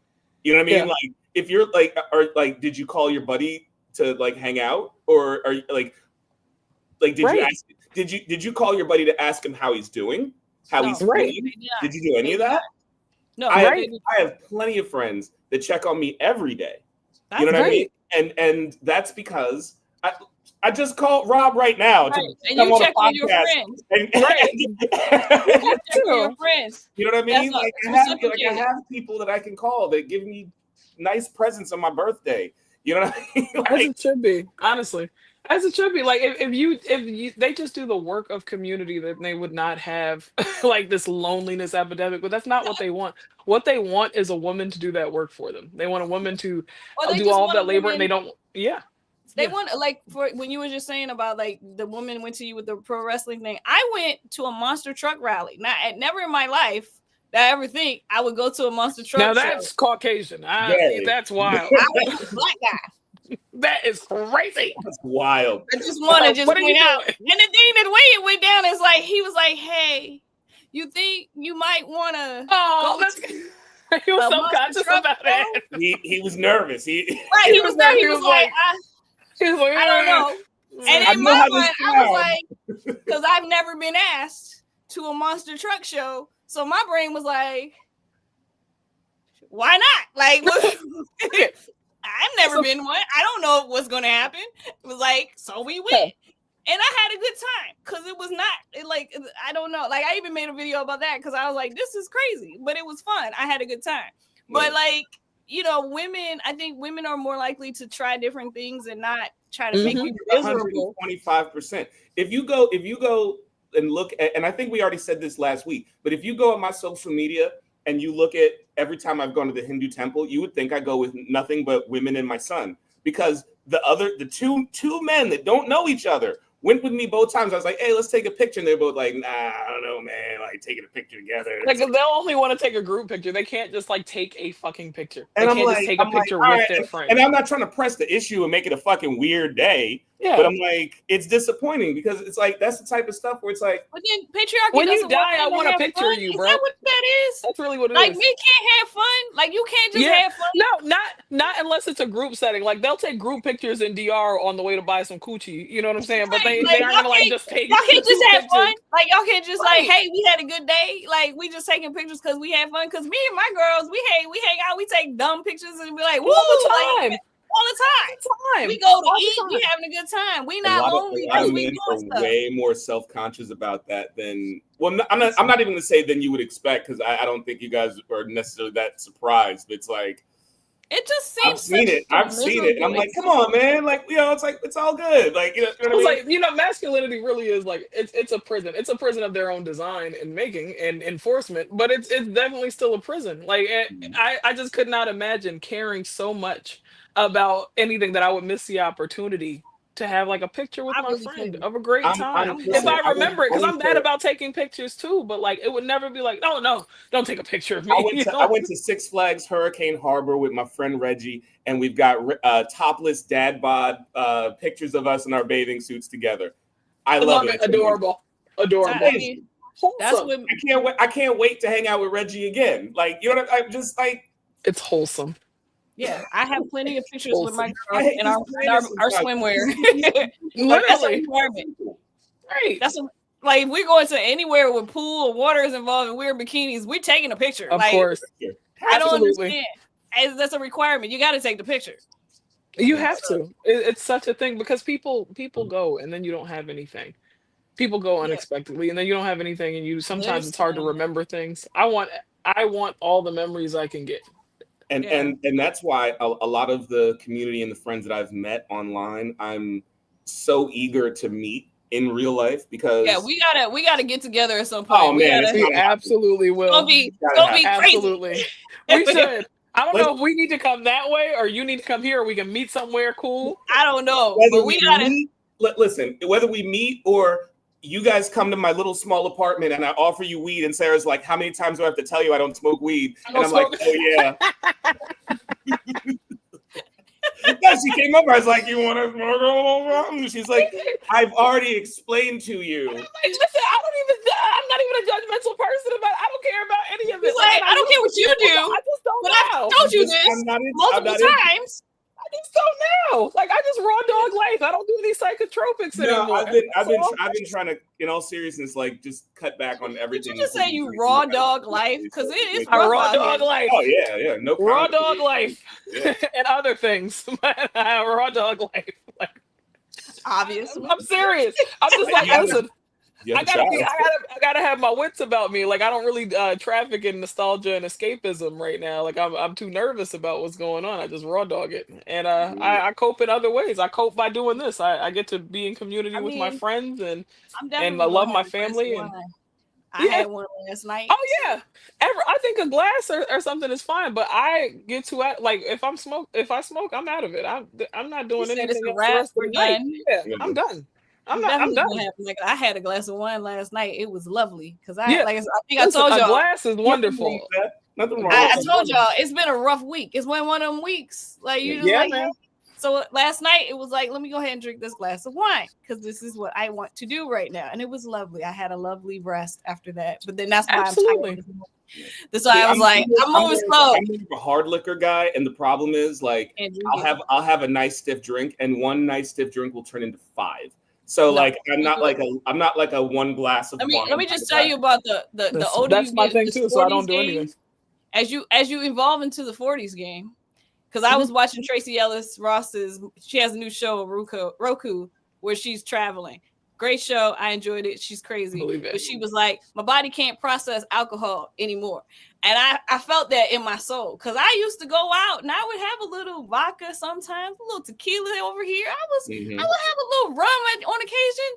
I ain't touched the stuff in like 5 years because the recovery the next day, it's too much. Brutal. Like I used to never get hangovers when I was a kid. Like not a kid, but you know what I mean, like a young. I go to work after like binging. Yeah, I'm just good. go straight to work. I have a cab home or a ride. I'm literally and go to work. Go to school. Go to school. Go to work on time. On time.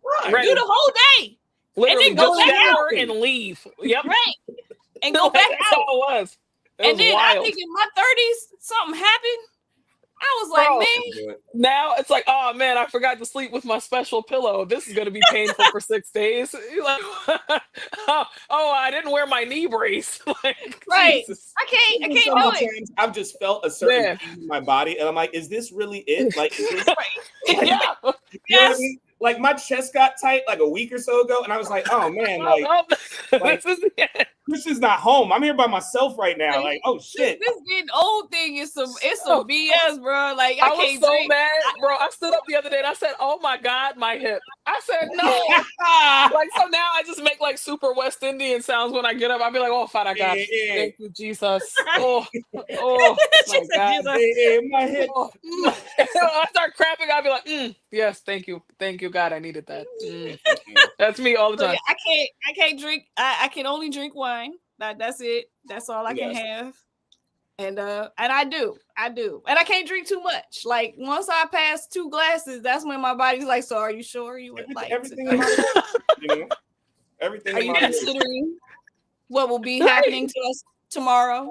Would you like? A matter of fact, for the first time in like a really long time, I had a mixed drink yesterday. When I was eating lunch, I had some family come back into town, which I was so happy about. But yeah, I had one mixed drink. I had to drink a gallon of water. I was still dehydrated when I woke up this morning. Like that. Yeah, it's like if you're under the age. I just want to tell all the 20-year-olds, like, drink all the liquor you can.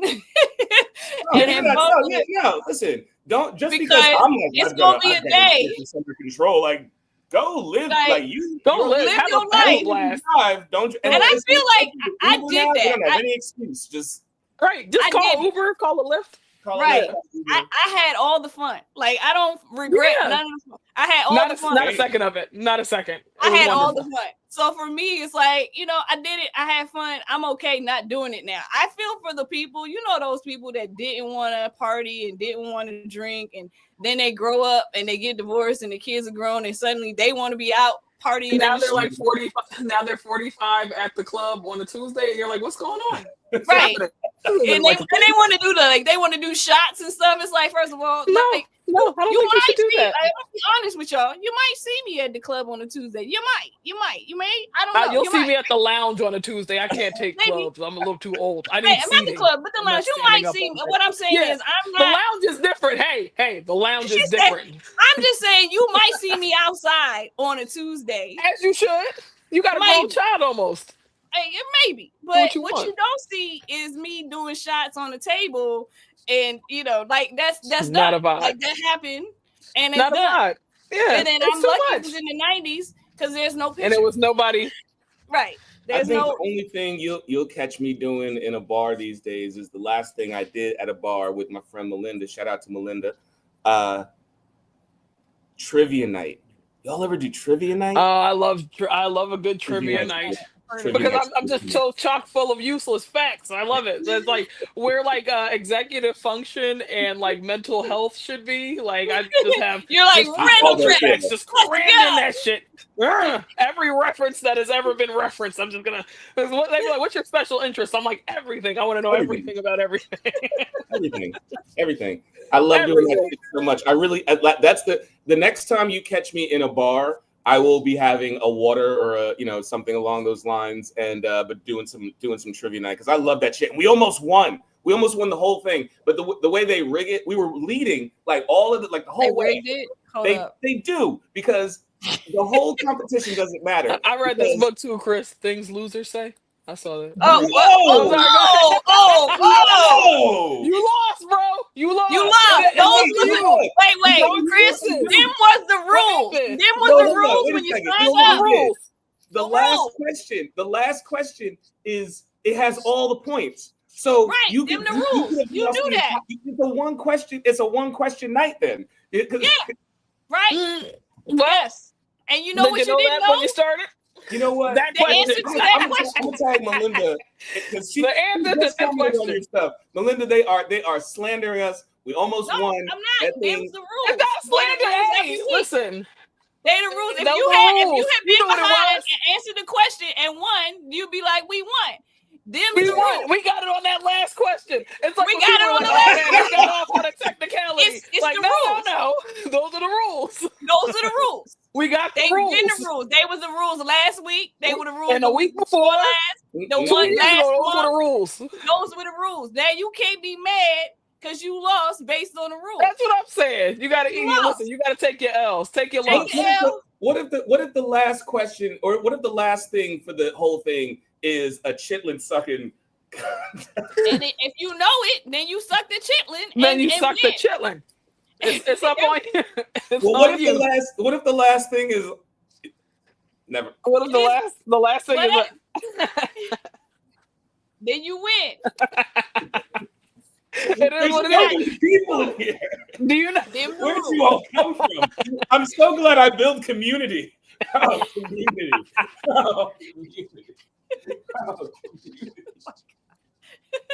My God. Oh Lord have mercy. That's almost time to get it. Hold up. We got one more subject we didn't jump on. Hold on. We didn't even talk about this yet. Jesus.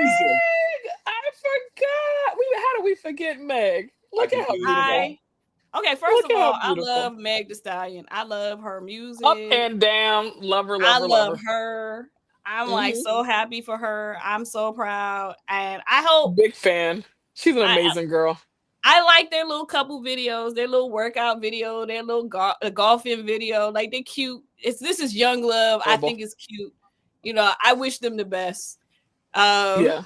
Nah, you know what I'm gonna say though? I'm gonna tell you right now, like for real. Don't start that shit, Chris. This reminds me of that same stuff with what's that dude, Russell Wilson and Sierra. You know what I'm saying? Like, you know what I mean? Like, look, like, yo, bro, I'm sure she got some future out here. You know what I'm saying? And she been playing, and then she want to come up with this relationship and be all happy and stuff. You know what I'm saying? It's that same. That nigga's a Russell Wilson, man. I love how they use that as like an insult. It's so funny. I hope so. I hope so. I really Except do. Like, the constantly talking about wanting to get her pregnant thing. But it's like there for your partner and like, who clearly loves the woman he's with.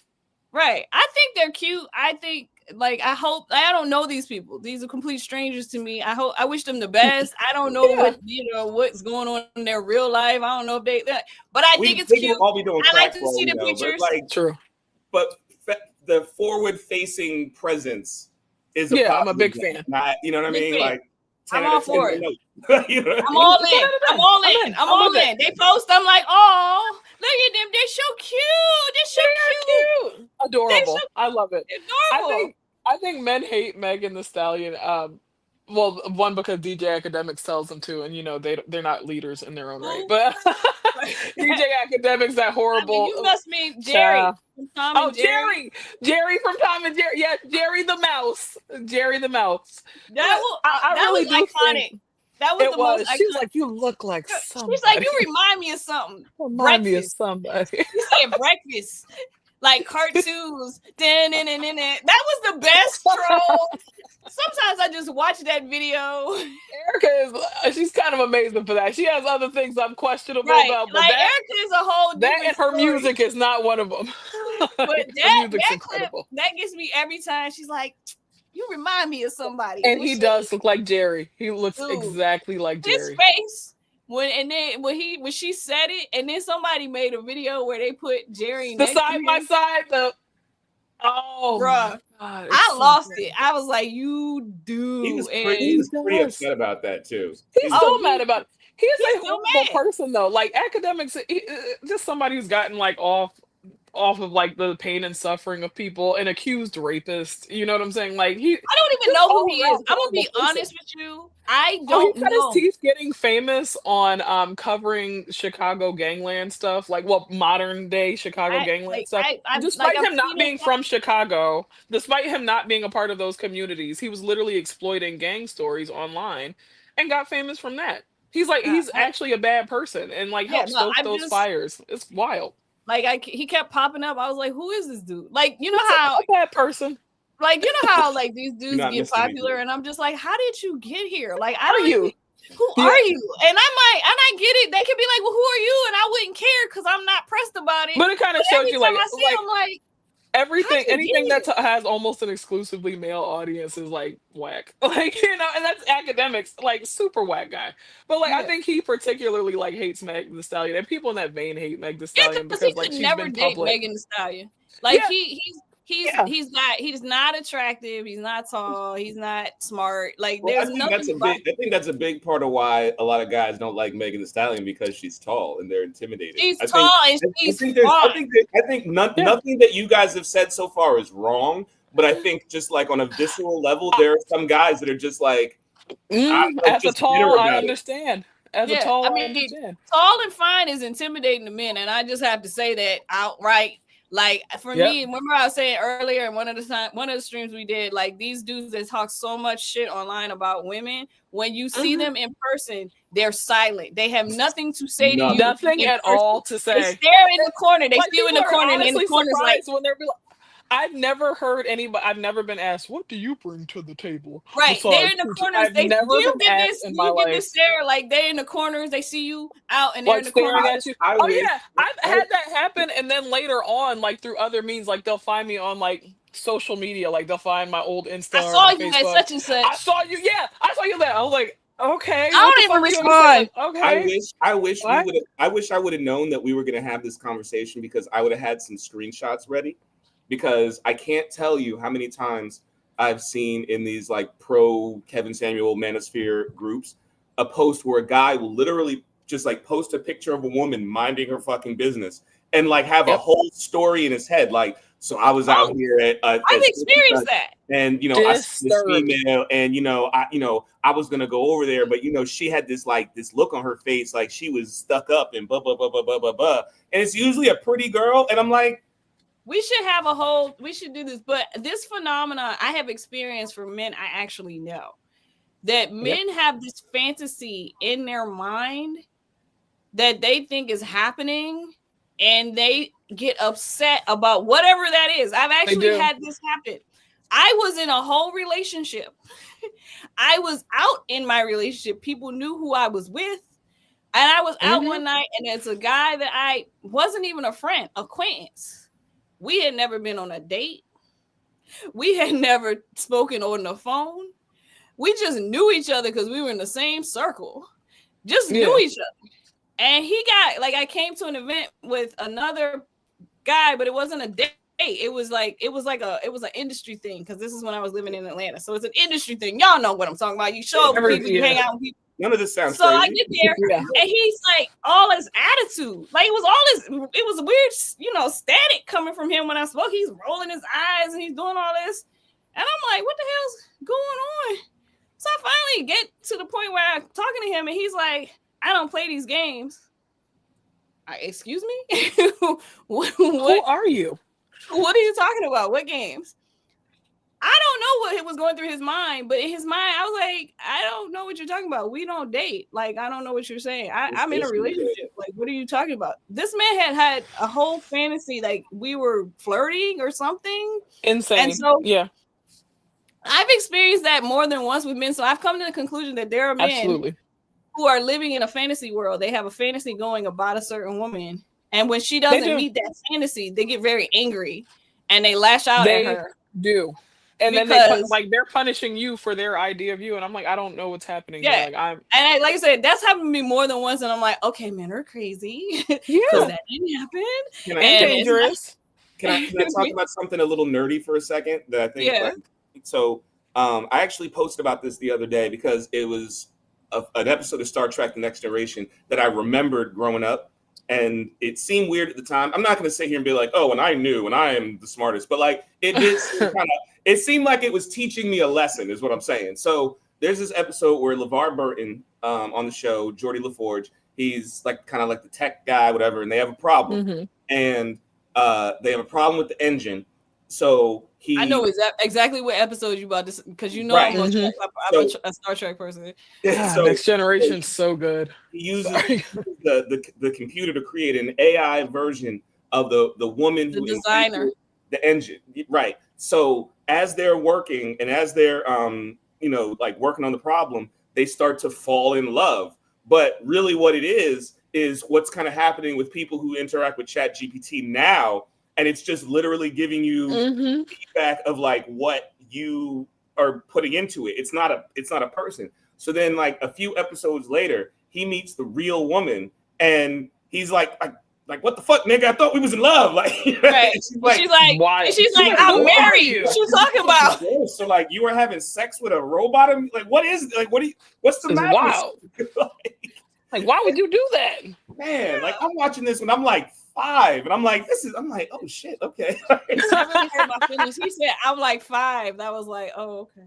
I'm sorry. No, Well, I watched reruns in syndication when I was 5, but that was like 9 years after he was 5. yeah. That's cool. That's cool. That's cool. That's cool. Nah, come on, man. You didn't have to double down. She didn't. It's fine. It's fine. It's fine. I watched it when it aired, so I watched. We're all in the same demographic age group when you scroll the little thing. It literally doesn't matter anymore. We are the same people. And one day we're all going to be in the same box anyway, so it doesn't matter. We are, but we are literally in the same age group. This like 15-year like gap. We're the same people. We do the same shit. We like the same shit. Cool. Every now and then, y'all say something, and I'm like, oh, like it don't. Now listen, I'm saying It's anyway, like a reminder. I'm gonna Like go it's like, first. oh, Hypertension or something is gonna get me, like, or violent. Like black men don't live long. Oh no, not you being an endangered species. I gotta show that clip to my Uncle John. He used to be a Black Panther. He would love that clip because he used to give that same speech to me every weekend. Like, oh, black men, if it's not gonna be this, gonna get you. It's gonna be this, gonna get you. And then he would hand me $20 to go. Don't trust Whitey. And I was like, like okay, Unc. And shout out to my Uncle John and my Juanita. It's like their 60th wedding anniversary next week. They've been married for 60 years. we need a clip. Like, well, 59 years. He's amazing. That's amazing. Yeah. That's hilarious. They're amazing. No, Kai, that needs to be a clip. Don't trust everything up to don't trust Whitey needs. Don't trust Whitey. He would.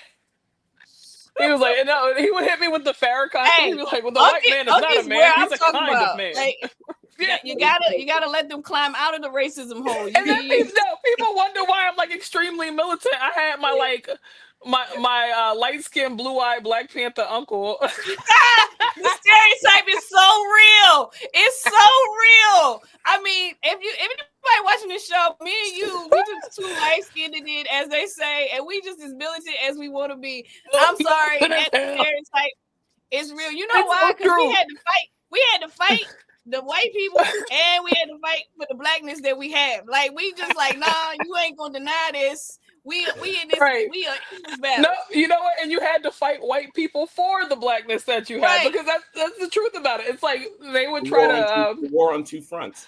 No, like for real. And it's not even like honestly, I've never not felt accepted in my community. I'll be real. Yeah. They want me to be the acceptable Negro, and I'm not. Like, exactly. That's where you get the militants from, for real. Like, I've never not felt accepted among my people in my community. Right.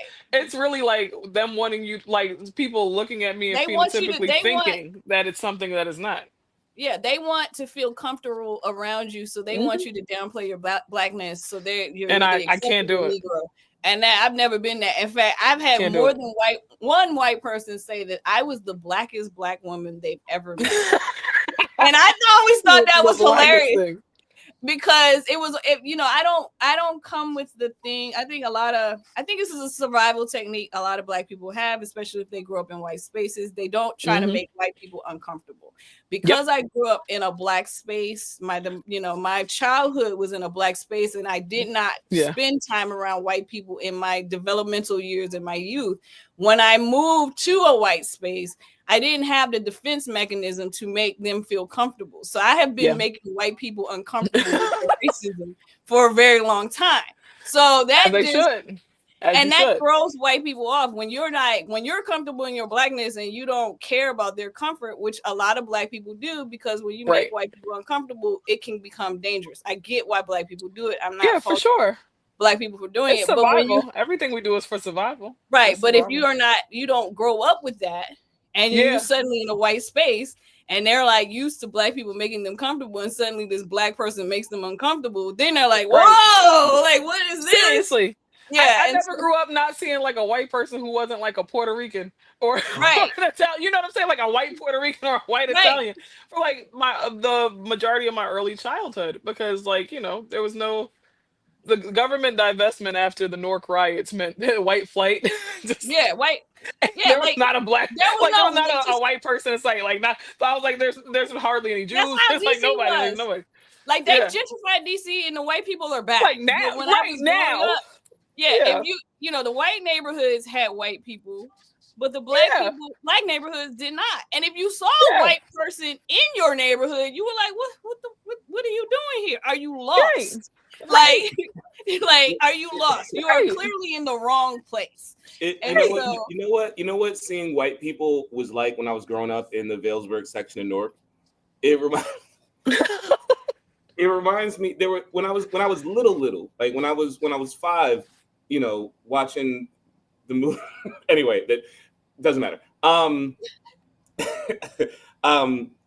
There was plenty of white people. There were white people on my block. But it eventually started to get like that one scene in Life with Eddie Murphy and Martin Lawrence, where like all the people that are dying, like remember like there's that scene where like all the people start fading out and they're playing the song.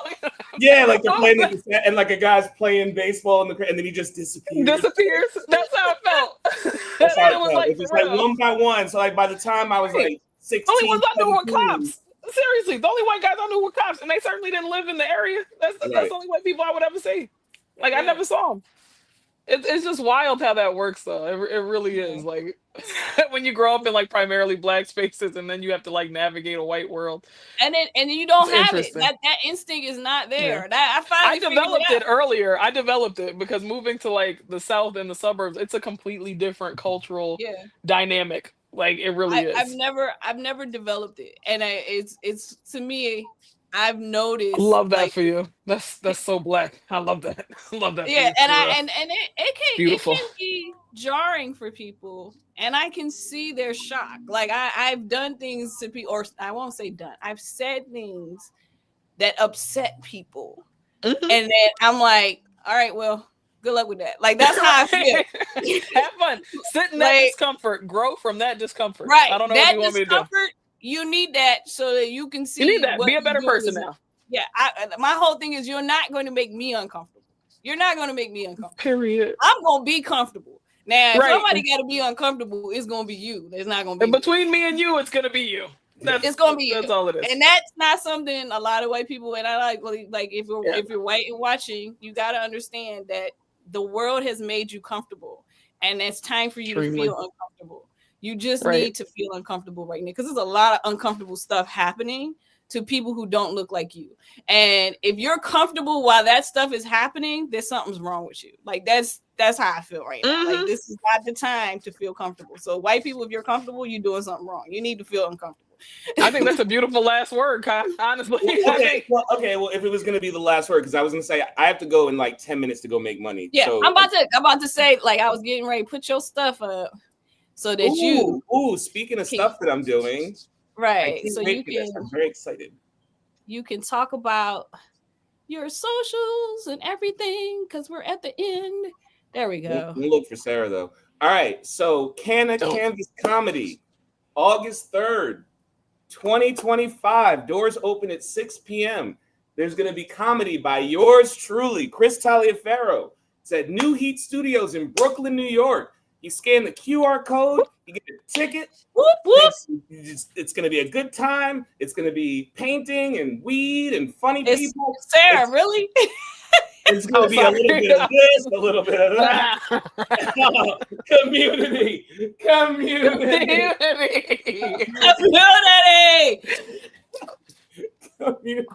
Yeah. Lord. No, but in all seriousness, if anybody is in the area around that time and date and would like to come out, I would really, really appreciate it. I hope I'm funny, but it'll be even better if I bomb. So you have nothing to lose. Yeah, honestly, he has to practice. And if you have some rotten tomatoes, who's to say you can't bring or some eggs. Tomatoes. Yeah, see, just like that. You'll love it. Boo. Boo. You got the last question wrong. It's splashing on my face. It's also wet and gooey. Oh my God. Oh, God.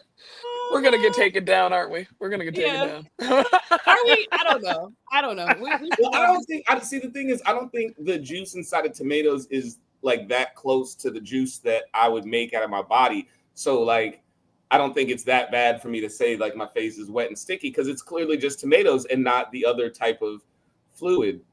Okay, so Sara, where can people find you? They cannot. Don't do that. You can find me on our podcast. Things you don't see every day with Chris Taliaferro and Sara Tonin. Or you can catch me here live, Kai and Chris live with Sara Tonin sometimes on Saturdays. So catch me there. But otherwise, I apologize to both of y'all, by the way. I'm so sorry. You notice? You see my technique work though, right? It does, right? Like you see, I don't. And I'm like, yeah, nah. I don't even pay it any mind. I don't pay it any mind. Like I'm just going. It's like I just keep going. Like I scroll past what you say. Like that's a regular thing for me. Anyway, I am Kai Nicole on Facebook, Twitter, and Blue Sky. I am Kai Fly Mommy on Instagram and Threads. Please go follow me there. That's where I interact the most. And make sure you hit the subscribe button and the like button, and make sure you join us when we're here. We're usually here on the Saturdays. I think we're going to do it again. I don't know. We discuss when we get offline if we're going to be here next week. But I usually post a link on those socials. On the socials I just mentioned, I will put a link up a couple of days beforehand so you'll know if we're going to be going live on Saturday. I do it. I try to get up by Wednesday, but sometimes it's Thursday. Sometimes it's Thursday. Sometimes it's Friday. I don't know. We're all just going with it. We're going. Yeah, but it's always up. It's always up at least by Friday. So at least by Friday, you'll know if we're going live. So that's how we're doing this. That's how we're doing it every week. But anyway, thank you guys for watching, and I have fun with you all as always. Hang tight because I'm going to talk about next week afterwards. Bye, everybody. Bye, everyone.